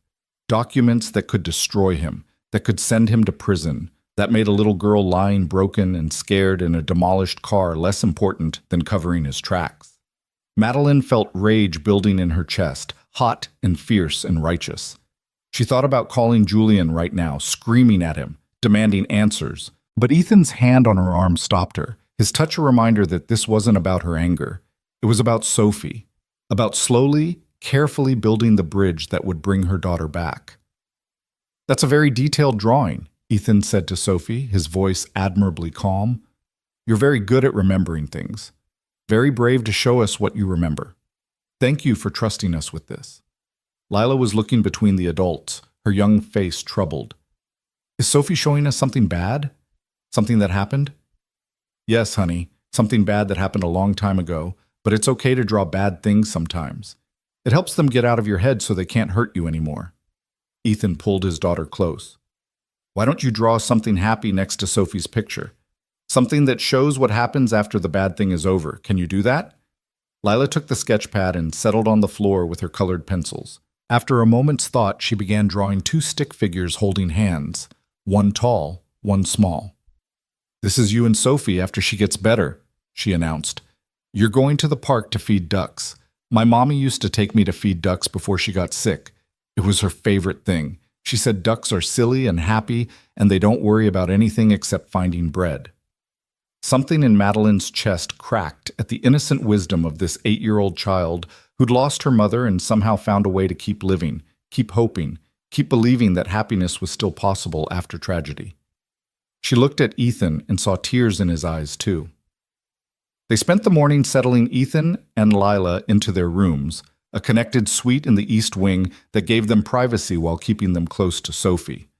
Marcus and his team transferred their belongings from the small apartment they'd been living in, and Madeline tried not to notice how few possessions they had. A few boxes of clothes, some of Lila's toys, photo albums that Ethan handled with reverent care, the accumulated life of a man who'd given up everything to hide from his grief. While they unpacked, Madeline met with Detective Morrison in her study, spreading the documents from Julian's files across her desk. Morrison's expression grew darker as he reviewed each page, his pen moving rapidly across his notebook. "This is exactly what we needed," he said finally. "With these documents, we can connect your ex-husband directly to Donovan's money laundering operation. The federal prosecutor has been trying to build this case for 2 years, but they haven't been able to prove who was helping Donovan move the money. These Shell Corporation records, these transaction histories, this is the smoking gun. How long before you can arrest him?" Morrison hesitated. "Mrs. Carter, I need to be straight with you. Building a federal case takes time.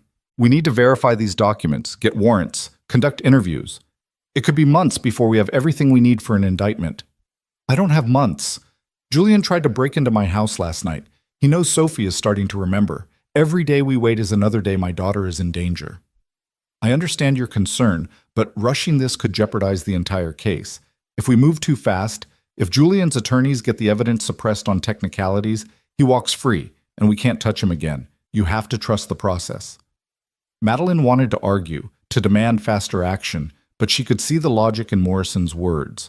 They had one chance to do this right, one chance to put Julian away and ensure Sophie's safety permanently. She had to be patient, even when every instinct screamed at her to act immediately. "What about Sophie?" she asked. "Will you need her to testify eventually?" "If we can build the case without her testimony, we will. A child witness, especially one with her medical history, can be complicated. Defense attorneys love to discredit children.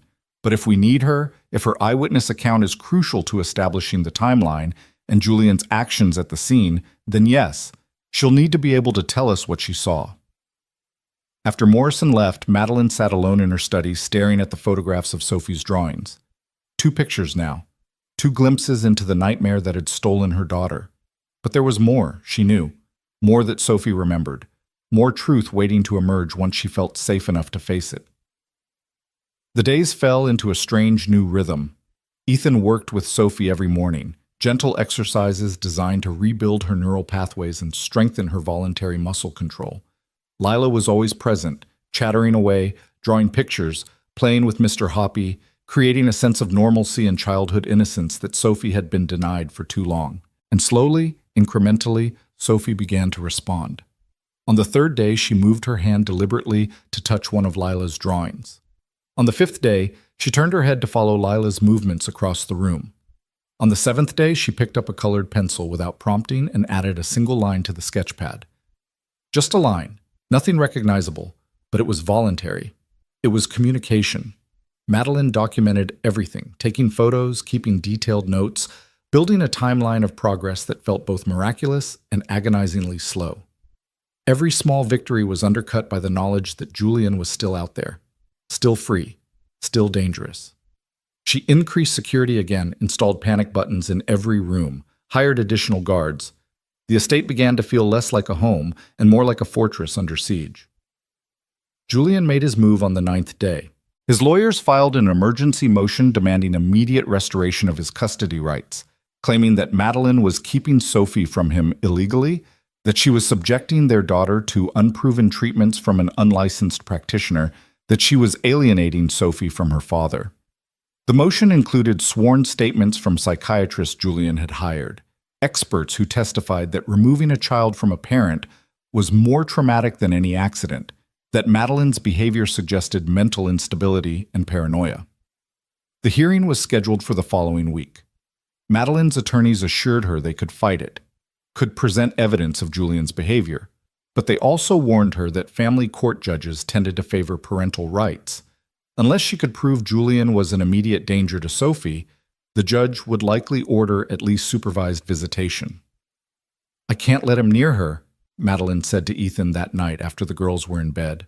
They'd fallen into a habit of meeting in the study after dark, sharing coffee and conversation, finding comfort in each other's company.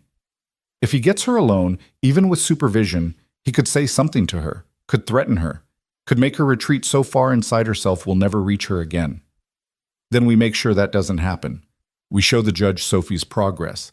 We demonstrate that she's finally healing and any disruption could undo everything. Ethan set down his coffee cup. "Madeline, I think it's time to push a little harder with Sophie. I know I said we should go slow, but the reality is we're running out of time. If Julian gets custody, even supervised custody, Sophie needs to be strong enough to tell the judge what happened. She needs to be able to speak." "Can she? In a week?" "You said yourself that forcing it could break her." "I said forcing it could be dangerous. But there's a difference between forcing and encouraging, between pushing and supporting." He leaned forward. "Tomorrow, I want to try something. Art therapy combined with memory work. I'll guide Sophie through the accident using images and drawing, help her externalize the memories so they're not trapped inside anymore. It might trigger a breakthrough. Or it might traumatize her all over again. It's a risk. But Madeline, everything is a risk now. Doing nothing is a risk. Moving too slow is a risk. We're in a situation where there are no safe choices, only choices we can live with." His green eyes held hers. "I won't do this without your permission, but I think Sophie is ready. I think she's been trying to tell us she's ready through these drawings. She wants to come back. She's just terrified of what comes back with her." Madeline thought about her daughter, about the light that had slowly been returning to her eyes over the past week, about the way Sophie tracked Lila's movements now, about the small smiles that flickered across her face when Lila said something particularly silly, about the way her fingers were getting stronger, her movements more deliberate. She was coming back. The question was whether she could come back fast enough. "Do it," Madeline said. "Tomorrow, whatever it takes. I want my daughter back, and I want her back before Julian can get his hands on her again." Morning came too quickly, arriving with gray skies that matched the tension coiled tight in Madeline's chest. She'd barely slept, her mind running through every possible outcome of what Ethan was about to attempt. By 7 a.m., she was already in Sophie's room, helping her daughter dress in comfortable clothes while trying to keep her hands from shaking. "Today's going to be a little different, sweetheart," Madeline said, carefully working Sophie's arms into a soft cotton sweater. "Ethan wants to try something new, something that might help you remember things. It might be hard, but Mommy's going to be right there with you the whole time, and Lila too. We're all going to be there." Sophie's eyes flickered toward her mother's face, held there for a moment longer than usual. Madeline saw something in those blue depths that made her breath catch. Fear, yes, but also something else. Something that looked almost like determination. Like Sophie knew what was coming and was trying to be brave. They gathered in the sunroom an hour later.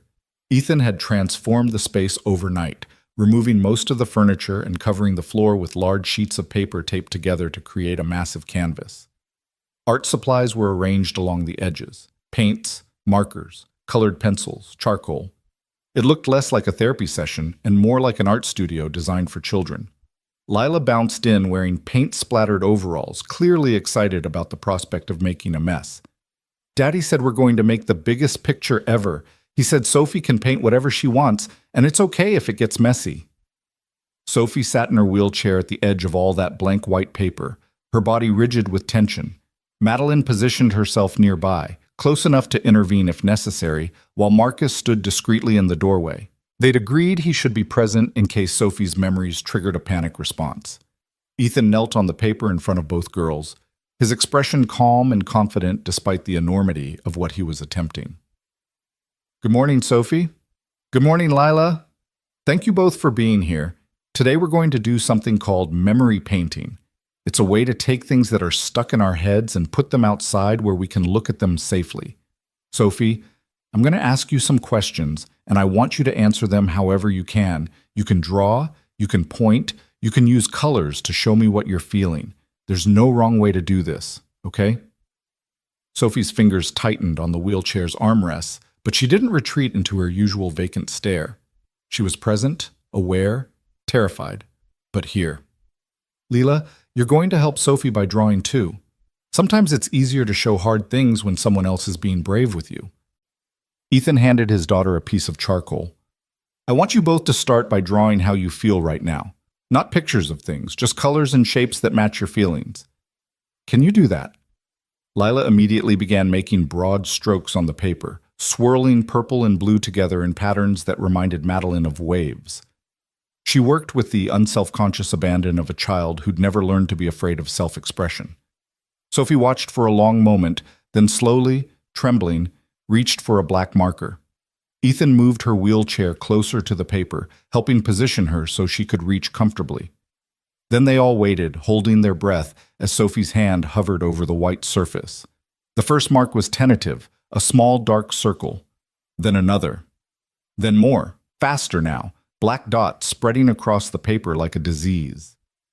Not random, Madeline realized. They were arranged in a pattern, like stars in a night sky, or like shattered glass catching light. That's beautiful, Sophie, Ethan said quietly. Is that what you see when you think about the accident? Broken pieces? Sophie's hand stilled. For a long moment, nothing happened. Then her head moved. Not much, barely a centimeter. But it moved, up and down, a nod. Her first deliberate communication beyond drawing. Madeline pressed her hand to her mouth to stifle a sob. Across the room, she saw Marcus's expression soften with something like wonder. Even Lila stopped her own drawing to stare. You're doing so well, Ethan continued, his voice never losing that steady, calm quality. Those broken pieces, they're scary, aren't they? They hurt to remember. But Sophie, I want you to know something important. Broken things can be fixed. And remembering the breaking doesn't make it happen again. You're safe here. The accident is over. It can't hurt you anymore. He picked up a red marker and began drawing on another section of the paper. This is a car. Just a simple car, nothing scary. It's driving down a road on a normal day. Can you show me what happened to this car? Can you help me understand? Sophie stared at Ethan's simple drawing, her whole body vibrating with tension. Madeline could see the war playing out in her daughter's face, could see how desperately Sophie wanted to comply, to communicate, to be brave. But the fear was still so strong, still so overwhelming. It's okay, Ethan said. You don't have to do it alone. Lila, can you draw what you think happened? Even if you weren't there, even if you're just guessing, sometimes it's easier to tell a story when someone else starts it. Lila looked at her father uncertainly, then at Sophie. Okay, I think the car was going really fast and then something bad happened and it crashed into a tree. She picked up a brown marker and drew a crude tree next to Ethan's car. Like that, and then it was all broken. She drew jagged lines across the car, turning it into something recognizable as damaged. It was childish, inaccurate, but it was a start, a template Sophie could correct. And correct her she did. Sophie's hand shot out, grabbing the black marker again, and suddenly she was drawing with fierce intensity. Over Lila's simple crashed car, she created something much more detailed, much more accurate. The crushed front end, the deployed airbags, the spider-webbed windshield, every detail etched with the precision of someone who'd memorized the scene against her will. Yes, Ethan breathed. That's exactly right. You remember it so clearly. And Sophie, that must have been so scary. Being in that car, seeing all that damage. Were you hurt? Sophie's hand moved to her own leg, touched it briefly. Then she drew a small figure in the car, a child-sized figure with red marks on it. You were hurt. You were in pain.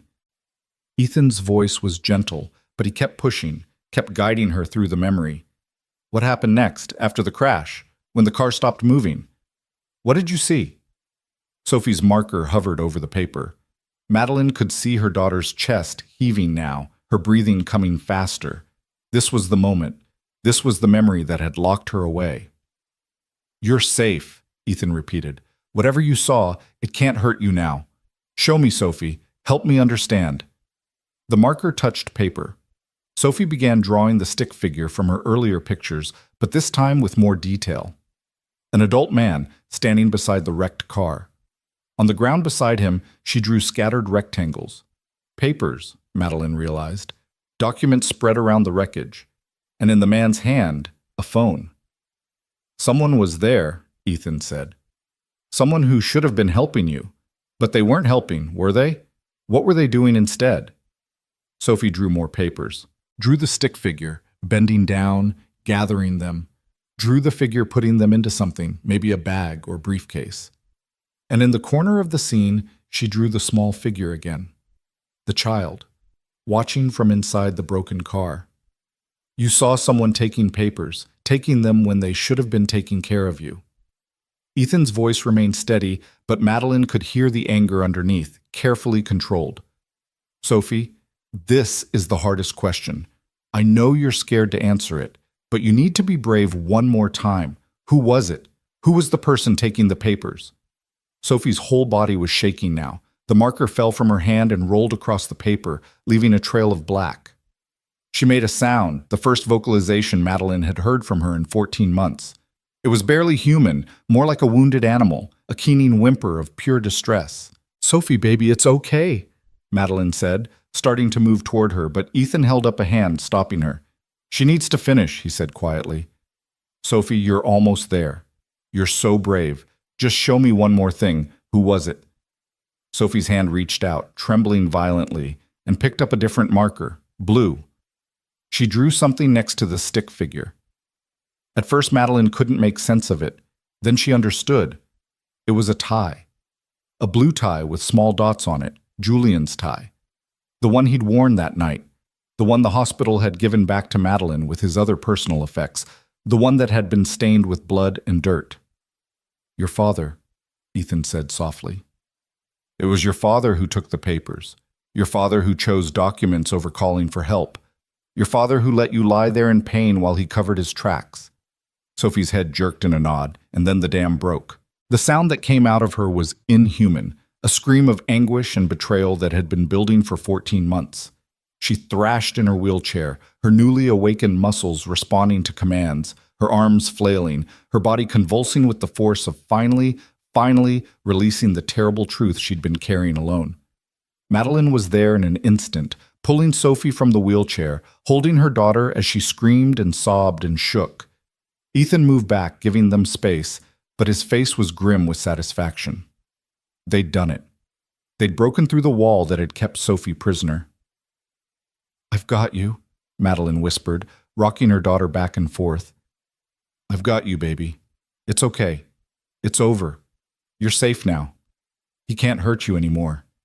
Sophie clung to her mother with newfound strength, her fingers digging into Madeline's shoulders, her face buried in Madeline's neck. And between sobs, between the wordless cries of pain and fear and rage, Madeline heard it. The first words her daughter had spoken in over a year. Daddy left me. Daddy left me there. The words were barely intelligible, slurred and broken, muscles that hadn't formed words in so long, struggling to remember how. But they were words. They were communication. They were proof that Sophie had come back. Lila stood frozen, Mr. Hoppy clutched to her chest, tears streaming down her own face. Ethan knelt beside his daughter, pulling her close. It's okay, honey. Sophie's okay. She's just letting out all the hurt that's been stuck inside. It's good. It's healthy. She's getting better. Marcus had his phone out, Madeline realized. Recording everything. documenting Sophie's breakthrough, her words, her accusation, evidence that could be used in court to protect her from Julian, to ensure he never got near her again. They sat there on the floor covered in paper and art supplies for a long time, Sophie sobbing in Madeline's arms while her body slowly remembered how to feel, how to move, how to exist in the world again. Eventually, the sobs quieted to hiccups, then to shuddering breaths. Sophie's grip on her mother loosened slightly, and she pulled back just enough to look at Madeline's face. "Mama," she whispered, and the word was clearer this time, more controlled. "I'm sorry. I'm sorry I couldn't tell you." "Oh, baby, no." Madeline cupped Sophie's face in her hands, tears streaming down her own cheeks. "You have nothing to be sorry for. Nothing. What happened to you was not your fault. The accident wasn't your fault. Your father's choices weren't your fault. You survived. You found a way to keep yourself safe when no one else would. You're the bravest person I know." Sophie's eyes, truly focused for the first time in so long, searched her mother's face. "He was supposed to help me. He was supposed to call the ambulance, but he was just taking things, just saving papers. I was bleeding and it hurt so much, and he was just taking papers." Each word came out stronger, clearer, as if speaking was a skill Sophie was rapidly relearning. Madeline held her daughter tighter, wishing she could absorb some of the pain, take it on herself so Sophie wouldn't have to carry it anymore. "I know, sweetheart, I know. And what he did was wrong, so wrong. But you don't have to protect him anymore. You don't have to hide what happened. We're going to make sure everyone knows the truth, and we're going to make sure he can never hurt you again." Ethan stood, helping Lila up as well. "Madeline, Sophie needs rest. This kind of breakthrough is exhausting, both physically and emotionally. We should get her somewhere comfortable where she can process everything without being overwhelmed." They helped Sophie stand, her legs weak and unsteady from disuse, but responding to her commands. It took both Madeline and Ethan to support her, but she walked, actually walked on her own feet for the first time since the accident. Each step was shaky, uncertain, but it was movement. It was freedom. They got her to the couch in the living room, settled her with pillows and blankets. Sophie's eyes were already drooping, the emotional and physical exertion catching up with her. Before she fell asleep, she grabbed Madeline's hand. "Don't let him come here," she said, her voice small and frightened. "Please don't let Daddy come here. I don't want to see him. I'm scared of him." "He won't come here," Madeline promised. "I won't let him anywhere near you. You're safe, baby. I promise you're safe." Sophie's eyes closed, and within minutes she was asleep, her breathing deep and even. Madeline sat beside her, unwilling to move, unwilling to let go of her daughter's hand. Marcus approached quietly, his phone still recording. "Mrs. Carter, that footage is going to change everything." Sophie's testimony, her explicit statement about what her father did, that's enough to file charges. Enough to get an emergency restraining order that will hold up in any court. "Get it to Detective Morrison immediately," Madeline said. "And to my lawyers, I want that custody hearing canceled. I want Julian arrested. I want him to face what he did." Marcus nodded and stepped away to make calls. Ethan settled into a chair across from Madeline, his face drawn with exhaustion. Lila climbed into his lap, still holding Mr. Hoppy, and buried her face in her father's chest. "That was really scary," Lila whispered. "Is Sophie going to be okay?" "She's going to be better than okay," Ethan assured her. "What you saw was Sophie getting strong again. She's been carrying something very heavy for a long time, and today she finally got to put it down. That's going to help her heal." Madeline looked at Ethan across the space between them, this man who'd risked everything to help her daughter. This janitor who'd been a doctor, who'd seen what everyone else missed, who'd been brave enough to step forward at a charity gala and change the course of their lives. She didn't have words for the gratitude she felt, for the connection that had formed between them over these intense days. "Thank you," she said simply. "Thank you for giving her back to me." Ethan met her eyes, and something passed between them, something that went beyond gratitude or professional respect, something that felt like recognition, like two souls who'd been broken by loss finding unexpected comfort in each other's survival. The rest of the day passed in a strange combination of chaos and calm. Detective Morrison arrived within 2 hours of receiving the footage, his expression grim as he watched Sophie's breakthrough and listened to her words. He sat with Madeline in her study, Marcus present as witness, and explained what would happen next. "This is enough for an arrest warrant," he said. "Between Sophie's testimony, the documents you provided, and the evidence of his behavior at the accident scene, we have multiple charges we can file: obstruction of justice, child endangerment, contributing to the money laundering scheme. The federal prosecutor wants to move fast before Julian realizes how much trouble he's in." "How fast?" Madeline asked. "We'll execute the warrant tomorrow morning. Coordinate with the FBI since this crosses into federal territory. He'll be taken into custody, arraigned, and bail will be set. Given the nature of the charges and his resources, he'll probably make bail, but there will be conditions. No contact with Sophie, surrender of his passport, electronic monitoring. He won't be able to get near her." Madeline felt relief wash over her so intensely it made her dizzy. Tomorrow. By tomorrow, Julian would be in custody, and Sophie would be truly safe. They'd made it. They'd gotten through the worst of it. But Morrison's expression was troubled as he continued. "Mrs. Carter, I need to warn you about something. Julian has connections to some dangerous people through his work with Donovan. We don't know how deep that relationship goes or what resources he might have access to. There's a possibility that when he realizes he's about to be arrested, he might do something desperate." "Like what?" "Like run. Like try to leverage Sophie somehow. Like reach out to people who could help him disappear." Morrison leaned forward. "I'm recommending you maintain maximum security until he's in custody. Keep Sophie inside, keep your guards alert, and if anything unusual happens, you call me immediately." After Morrison left, Madeline briefed her security team on the new threat assessment. Sarah doubled the guard rotation and installed additional sensors on the property perimeter. Marcus began reviewing footage from all cameras, looking for any signs of unusual activity. The house that had felt like a fortress now felt like a bunker, waiting for a siege that might never come. Sophie woke in the late afternoon, groggy and disoriented, but still present, still aware. Madeline helped her sit up, offered her water and crackers, watched her daughter's face for signs of regression or trauma. But Sophie seemed different now. The glazed, vacant quality was gone from her eyes. She looked tired and sad and frightened, but she looked alive. "How do you feel, sweetheart?" Madeline asked, brushing hair back from Sophie's forehead. "Weird," Sophie said, her voice still rough from disuse. "Everything feels weird. Like I've been asleep for a really long time and now I'm waking up, but I'm not sure what's real." "Everything's real. You're awake now. You came back to us." Sophie's eyes filled with tears. "I wanted to come back before. I wanted to tell you what happened, but every time I tried to remember, every time I tried to move or talk, I just saw Daddy's face. Saw him looking at me like I was a problem he needed to solve instead of his daughter, and I got so scared I couldn't do anything except hide." Madeline gathered Sophie into her arms, holding her carefully, aware of how fragile her daughter still was despite her miraculous recovery. "You don't have to see him again. I'm making sure of that. The police are going to arrest him tomorrow, and after that, he won't be able to come anywhere near you." "What's going to happen to him?" "He's going to face consequences for what he did. To you, to other people. He broke laws, Sophie, important laws, and he hurt you in ways that can never be forgiven. But you don't have to worry about any of that. Your job is just to get better, to remember how to be 11 years old again." Sophie pulled back slightly, looking at her mother with eyes that seemed decades older than they should. "I don't think I can be the same 11-year-old I was before. That Sophie didn't know that people you love can hurt you.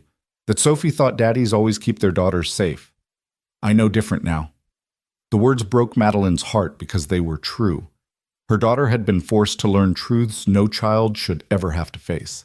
Sophie's innocence had been stolen in that wrecked car on a dark highway, sacrificed to her father's greed and cowardice. Nothing Madeline could do would ever give that back. "No," she agreed quietly. "You can't be exactly the same, but Sophie, you can still be happy. You can still have dreams and friends and a future. What happened to you was terrible, but it doesn't have to define your whole life. You get to choose who you become after this." Sophie considered this, her expression solemn. "Is that what you did? After you and Daddy divorced? You chose who to be?" "Yes. I chose to be strong. I chose to build something that was mine, that no one could take away from me. I chose to be the kind of mother who would fight for her daughter no matter what." Madeline smiled through her tears. and I chose to never, ever give up hope that you'd come back to me." They sat together in the fading afternoon light, mother and daughter, both changed irrevocably by trauma, but still together, still fighting. Eventually, Lila appeared in the doorway, peeking in uncertainly. "Is it okay if I come in?" she asked. "I brought Mr. Hoppy. He wants to make sure Sophie is okay." Sophie looked at the little girl who'd been the catalyst for her recovery, who'd drawn pictures and told stories and shared her most precious possession without asking for anything in return. "I'm okay," she said, her voice stronger now. "Thank you for helping me. Thank you for being brave when I couldn't be." Lila came in and sat cross-legged on the floor beside the couch. "My daddy says being brave doesn't mean you're not scared. It means you do things even when you are scared. You were brave today, Sophie. You told the truth even though it was really hard. Your daddy's smart." "I know." Lila grinned, and the sight of her childish pride made both Sophie and Madeline smile. "He's the smartest daddy in the world. Well, maybe not the whole world, but definitely on our street." The girls talked while Madeline watched, feeling something unlock in her chest. This was what she'd been missing for 14 months. The sound of Sophie's voice engaging with another child. The sight of her daughter participating in the world instead of hiding from it. It wasn't perfect. Sophie was still weak, still traumatized, still had months of recovery ahead of her. But she was here. She was present. She was alive in ways that mattered beyond just breathing. Ethan found them there an hour later, bringing dinner on trays since Sophie wasn't strong enough yet to sit at the table.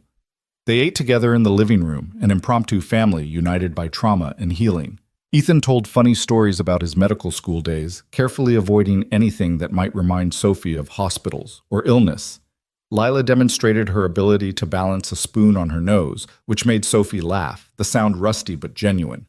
And Madeline felt herself relaxing for the first time in what felt like years, allowing herself to believe that maybe, finally, the worst was over. She should have known better. The call came at 11 p.m., just as Madeline was checking on Sophie one last time before bed. Her daughter was already asleep, exhausted from the monumental effort of her breakthrough, her face peaceful in the soft glow of the nightlight. Madeline was pulling the blankets up when her phone buzzed with Morrison's number. "Mrs. Carter, we have a problem." His voice was tight with tension. "We were planning to execute the warrant first thing in the morning, but we just learned Julian's gone. He's not at his apartment, not at his office, not at any of his usual locations. His car is missing and his phone is off. It looks like he ran." Madeline felt cold dread flood through her body. "When? How long has he been gone?" "His doorman says he left around 8 p.m. with a suitcase and a briefcase. Told the doorman he was going to the airport for a business trip. But we've checked all the area airports and there's no record of him on any flights. So he's still in the area, still close enough to reach my house. That's our assumption. Mrs. Carter, I'm sending additional police units to your location, and I need you to do something for me. I need you to wake Sophie and ask her a question. It might not mean anything, but I need to know. The night of the accident, after Julian took those papers, did he say anything to her? Anything at all?" Madeline's hands were shaking as she gently woke her daughter. Sophie's eyes fluttered open, confused and disoriented. "Mama, what's wrong?" "I'm sorry, baby. I need to ask you something important. It's about the night of the accident. After Daddy took the papers, before the ambulance came, did he say anything to you?" Sophie's face paled. He came back to the car. He leaned in close and he said," her voice dropped to barely a whisper. "He said you didn't see anything. You don't remember anything, and if you ever tell anyone what happened here, you'll be sorry. Then he just left me there and made the phone calls." Madeline relayed this to Morrison, her voice shaking with rage. "He threatened her. He threatened an injured child to keep her quiet." That explains the depth of her trauma response. Sophie wasn't just scared, she was actively silenced. "Mrs. Carter, Julian knows the walls are closing in. He knows Sophie can identify him, can testify against him. And based on what she just told you, he's already shown he's willing to threaten her to protect himself. You need to assume he might try to reach her before we can apprehend him." "To do what? She's already told us everything." Morrison's pause was heavy with implication. "Mrs. Carter, when desperate men realize they're facing significant prison time, when they see everything they've built collapsing around them, They sometimes make very bad decisions. I'm not trying to scare you, but I need you to understand the potential danger here. Keep Sophie secure. Keep everyone secure.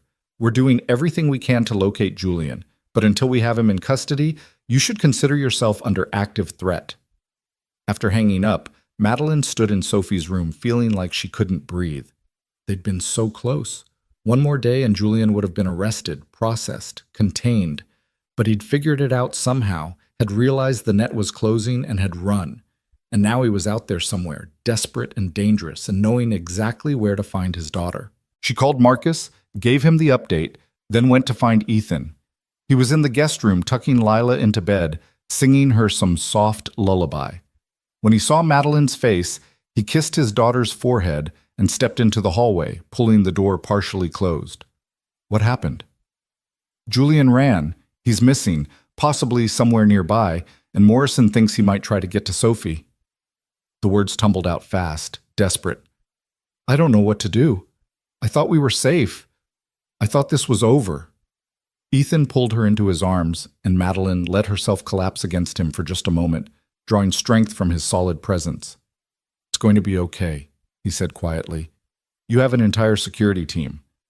Every entrance is monitored. He can't get in. You don't understand. Julian is smart. He's manipulative. He has resources and connections we don't know about. If he wants to get to Sophie badly enough, then we make sure he can't. We lock down completely. No one in or out until the police find him. Ethan pulled back, looking into her eyes. Madeline, Sophie has come too far to lose her now. We've all come too far. Whatever happens, we protect her, together.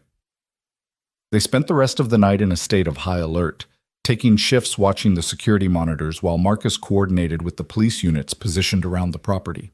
Sophie slept through it all, unaware that her father was out there somewhere in the darkness, making calculations about his future that might include doing something unthinkable to ensure his daughter's silence remained permanent.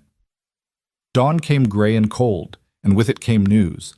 Julian's car had been found abandoned at a rest stop 30 miles away. Surveillance footage showed him getting into another vehicle, but the plate was obscured and the car disappeared into morning traffic. He could be anywhere. Could be heading to Canada or Mexico, could be hiding in a hotel planning his next move, or could be circling back toward Westchester and the daughter who'd finally found her voice to speak against him. The courthouse hallways smelled of floor polish and anxiety, a combination that made Madeline's stomach churn as she pushed Sophie's wheelchair through the security checkpoint. 3 weeks had passed since that terrible night when Julian disappeared. 3 weeks of living in lockdown while the FBI tracked his movements across state lines. They'd finally caught him 2 days ago at a motel outside Pittsburgh, trying to arrange passage to Canada through contacts from his money laundering network. He'd resisted arrest, claimed he was innocent of all charges, insisted he only ran because he knew the system was rigged against him. No one believed him, especially not after Sophie's testimony. Today was the custody hearing that Julian's lawyers had somehow managed to push through despite his arrest. His legal team was arguing that Sophie had been coached, that her recovered memories were implanted by Madeline and Ethan, that her entire breakthrough was staged to deny him his parental rights. It was desperate and transparent, but it still had to be addressed in court. The judge needed to hear directly from Sophie about what happened that night, needed to determine whether Julian would ever have access to his daughter again. Sophie sat rigid in her wheelchair, though she could walk now with minimal assistance. Her therapist had suggested the chair for today, a security blanket against the stress of facing her father. She wore a simple blue dress that Madeline had let her pick out herself, and her golden hair was pulled back in a ponytail that made her look younger than her 11 years. Her hands gripped the armrest so tightly, her knuckles were white. I don't want to see him, Sophie whispered as they approached the courtroom doors. Mama, please. I don't want to be in the same room with him. I know, baby, but the judge needs to hear from you. The court needs to understand what really happened. Madeline knelt beside the wheelchair, taking Sophie's cold hands in her own. You were so brave 3 weeks ago when you told us the truth. You can be brave again today, and this time everyone will hear you. Everyone will know what he did. Ethan appeared from around the corner, Lila's hand clasped in his. He'd been called as an expert witness to explain Sophie's psychological trauma and recovery. Lila was there for moral support, though she'd be kept in the waiting area during the actual testimony. The little girl ran to Sophie immediately, pressing Mr. Hoppy into her hands. "He's very good at making people brave," Lila said seriously. "He helped me be brave when my mommy died, and when I had to talk to the police about what I remembered. He'll help you too." Sophie clutched the worn stuffed rabbit like a lifeline. "Thank you," she managed, her voice barely audible. Detective Morrison joined them moments later, carrying a thick folder of evidence. His face was grim but satisfied. They had everything they needed to prove Julian's crimes: the documents, the phone records, Sophie's medical files, expert testimony about her trauma response. This hearing was just a formality, a legal requirement to officially strip Julian of his parental rights before the criminal trial began. But formality or not, Sophie still had to face the man who'd betrayed her most profoundly. The courtroom was smaller than Madeline expected, more intimate and somehow more intimidating because of it. The judge's bench loomed at the front, flanked by the American flag and the state flag. Julian sat at the defense table with his lawyers, 3 expensive suits arranged like armor against the charges being leveled. When they wheeled Sophie in, Julian turned to look at his daughter, and Madeline saw something flicker across his face. Regret? Fear? Or just calculation about how to play this scene? Sophie made a small sound of distress and pressed herself back in the wheelchair, her whole body vibrating with the effort of not running. Madeline positioned herself between Sophie and Julian, blocking his view, protecting her daughter from even his gaze. The judge entered, and everyone rose. Judge Patricia Hamilton was known for her no-nonsense approach to family law and her particular intolerance for child abuse in any form. Madeline had been relieved when she learned Hamilton would be presiding. If anyone would see through Julian's manipulations, it would be her. "Please be seated," Judge Hamilton said, settling into her chair and surveying the room with sharp eyes. "I've reviewed the case files and the evidence submitted by both parties. This is a custody hearing to determine whether Julian Carter should retain any parental rights regarding his daughter, Sophie Carter, age 11. I understand we have testimony from the child herself, which I'll hear first. I want minimal disruption and no intimidation. Mr. Carter, you will not speak to, gesture toward, or attempt to communicate with your daughter in any way during these proceedings. Is that clear?" Julian's lawyer stood smoothly. "Your Honor, my client maintains his innocence of all charges and believes his daughter has been unduly influenced by her mother's vindictive campaign against him. We request that any testimony be carefully scrutinized for signs of coaching or manipulation. Your objection is noted and overruled. I'm perfectly capable of determining whether a child has been coached, Counselor. Now sit down." Judge Hamilton turned her attention to Sophie, and her expression softened marginally. "Hello, Sophie. I'm Judge Hamilton. I know this is scary, but I need to ask you some questions about what happened the night of the accident. You can take your time answering, and if you need a break at any point, you just let me know. Okay?" Sophie nodded, her voice coming out small and shaky. "Okay. Can you tell me what you remember about that night? Start from the beginning, before the accident happened." Sophie's hands tightened on Mr. Hoppy. Madeline watched her daughter summon courage from some deep reserve, watched her straighten her spine and lift her chin despite the fear. When she spoke, her voice was quiet but clear. "We were driving home from Daddy's house. It was late because he'd been working on something in his office and said we had to wait. I was tired and I wanted to go home, but he said it was important. He seemed upset about something, nervous." Sophie paused, gathering herself. "He was driving too fast. I told him to slow down, but he said we were fine. Then there was a deer in the road, and he swerved and we hit a tree." "What happened after the crash?" Judge Hamilton's voice was gentle but firm, keeping Sophie focused. "Everything hurt. I couldn't move my legs, and there was blood on my face, and I was so scared I called for Daddy, and he said he was okay. He got out of the car, and I thought he was going to help me. I thought he was going to call 911. Sophie's voice wavered, but she continued. "But he didn't. He went to the trunk and got his briefcase, and then he started taking papers from the back seat where they'd fallen everywhere. Important papers that he'd been working on at his house." "How long did this go on?" "I don't know exactly. It felt like forever. I kept crying and asking him to help me, asking him to call an ambulance because I hurt so much. But he just kept gathering papers and putting them in his briefcase. Then he made phone calls. I heard him talking to someone about moving money. about needing to secure files. He sounded really worried about the papers, not about me. Julian's lawyer shot to his feet. Your Honor, this is clearly a fabricated narrative. A child who'd just been in a traumatic accident wouldn't remember such specific details about phone conversations. I said, "Sit down, counselor. Sophie, please continue." Sophie looked directly at her father for the first time, and Madeline saw steel in her daughter's gaze that hadn't been there before the accident. After he made his phone calls, he came back to the car. He leaned in really close to me, and his face was scary. Not like my daddy at all. He told me I didn't see anything, I didn't remember anything, and if I ever told anyone what happened, I'd be sorry. Then he called 911. But it had been a long time. More than 10 minutes. I counted. The courtroom was silent. Even Julian's lawyers seemed stunned by the calm, detailed way Sophie delivered her testimony. Judge Hamilton made notes, her expression unreadable. "Sophie, after that night, you stopped speaking and lost the ability to walk.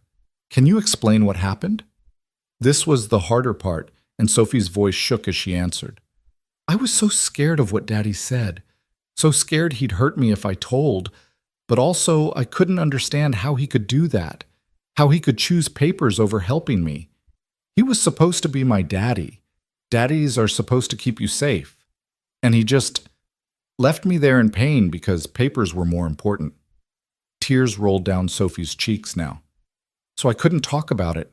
Every time I tried to remember or tried to tell someone, I'd get so scared I couldn't move or speak.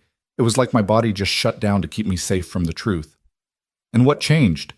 What made you able to speak again?" Sophie glanced at Ethan, who gave her an encouraging nod. "Mr. Cole helped me. And his daughter Lila.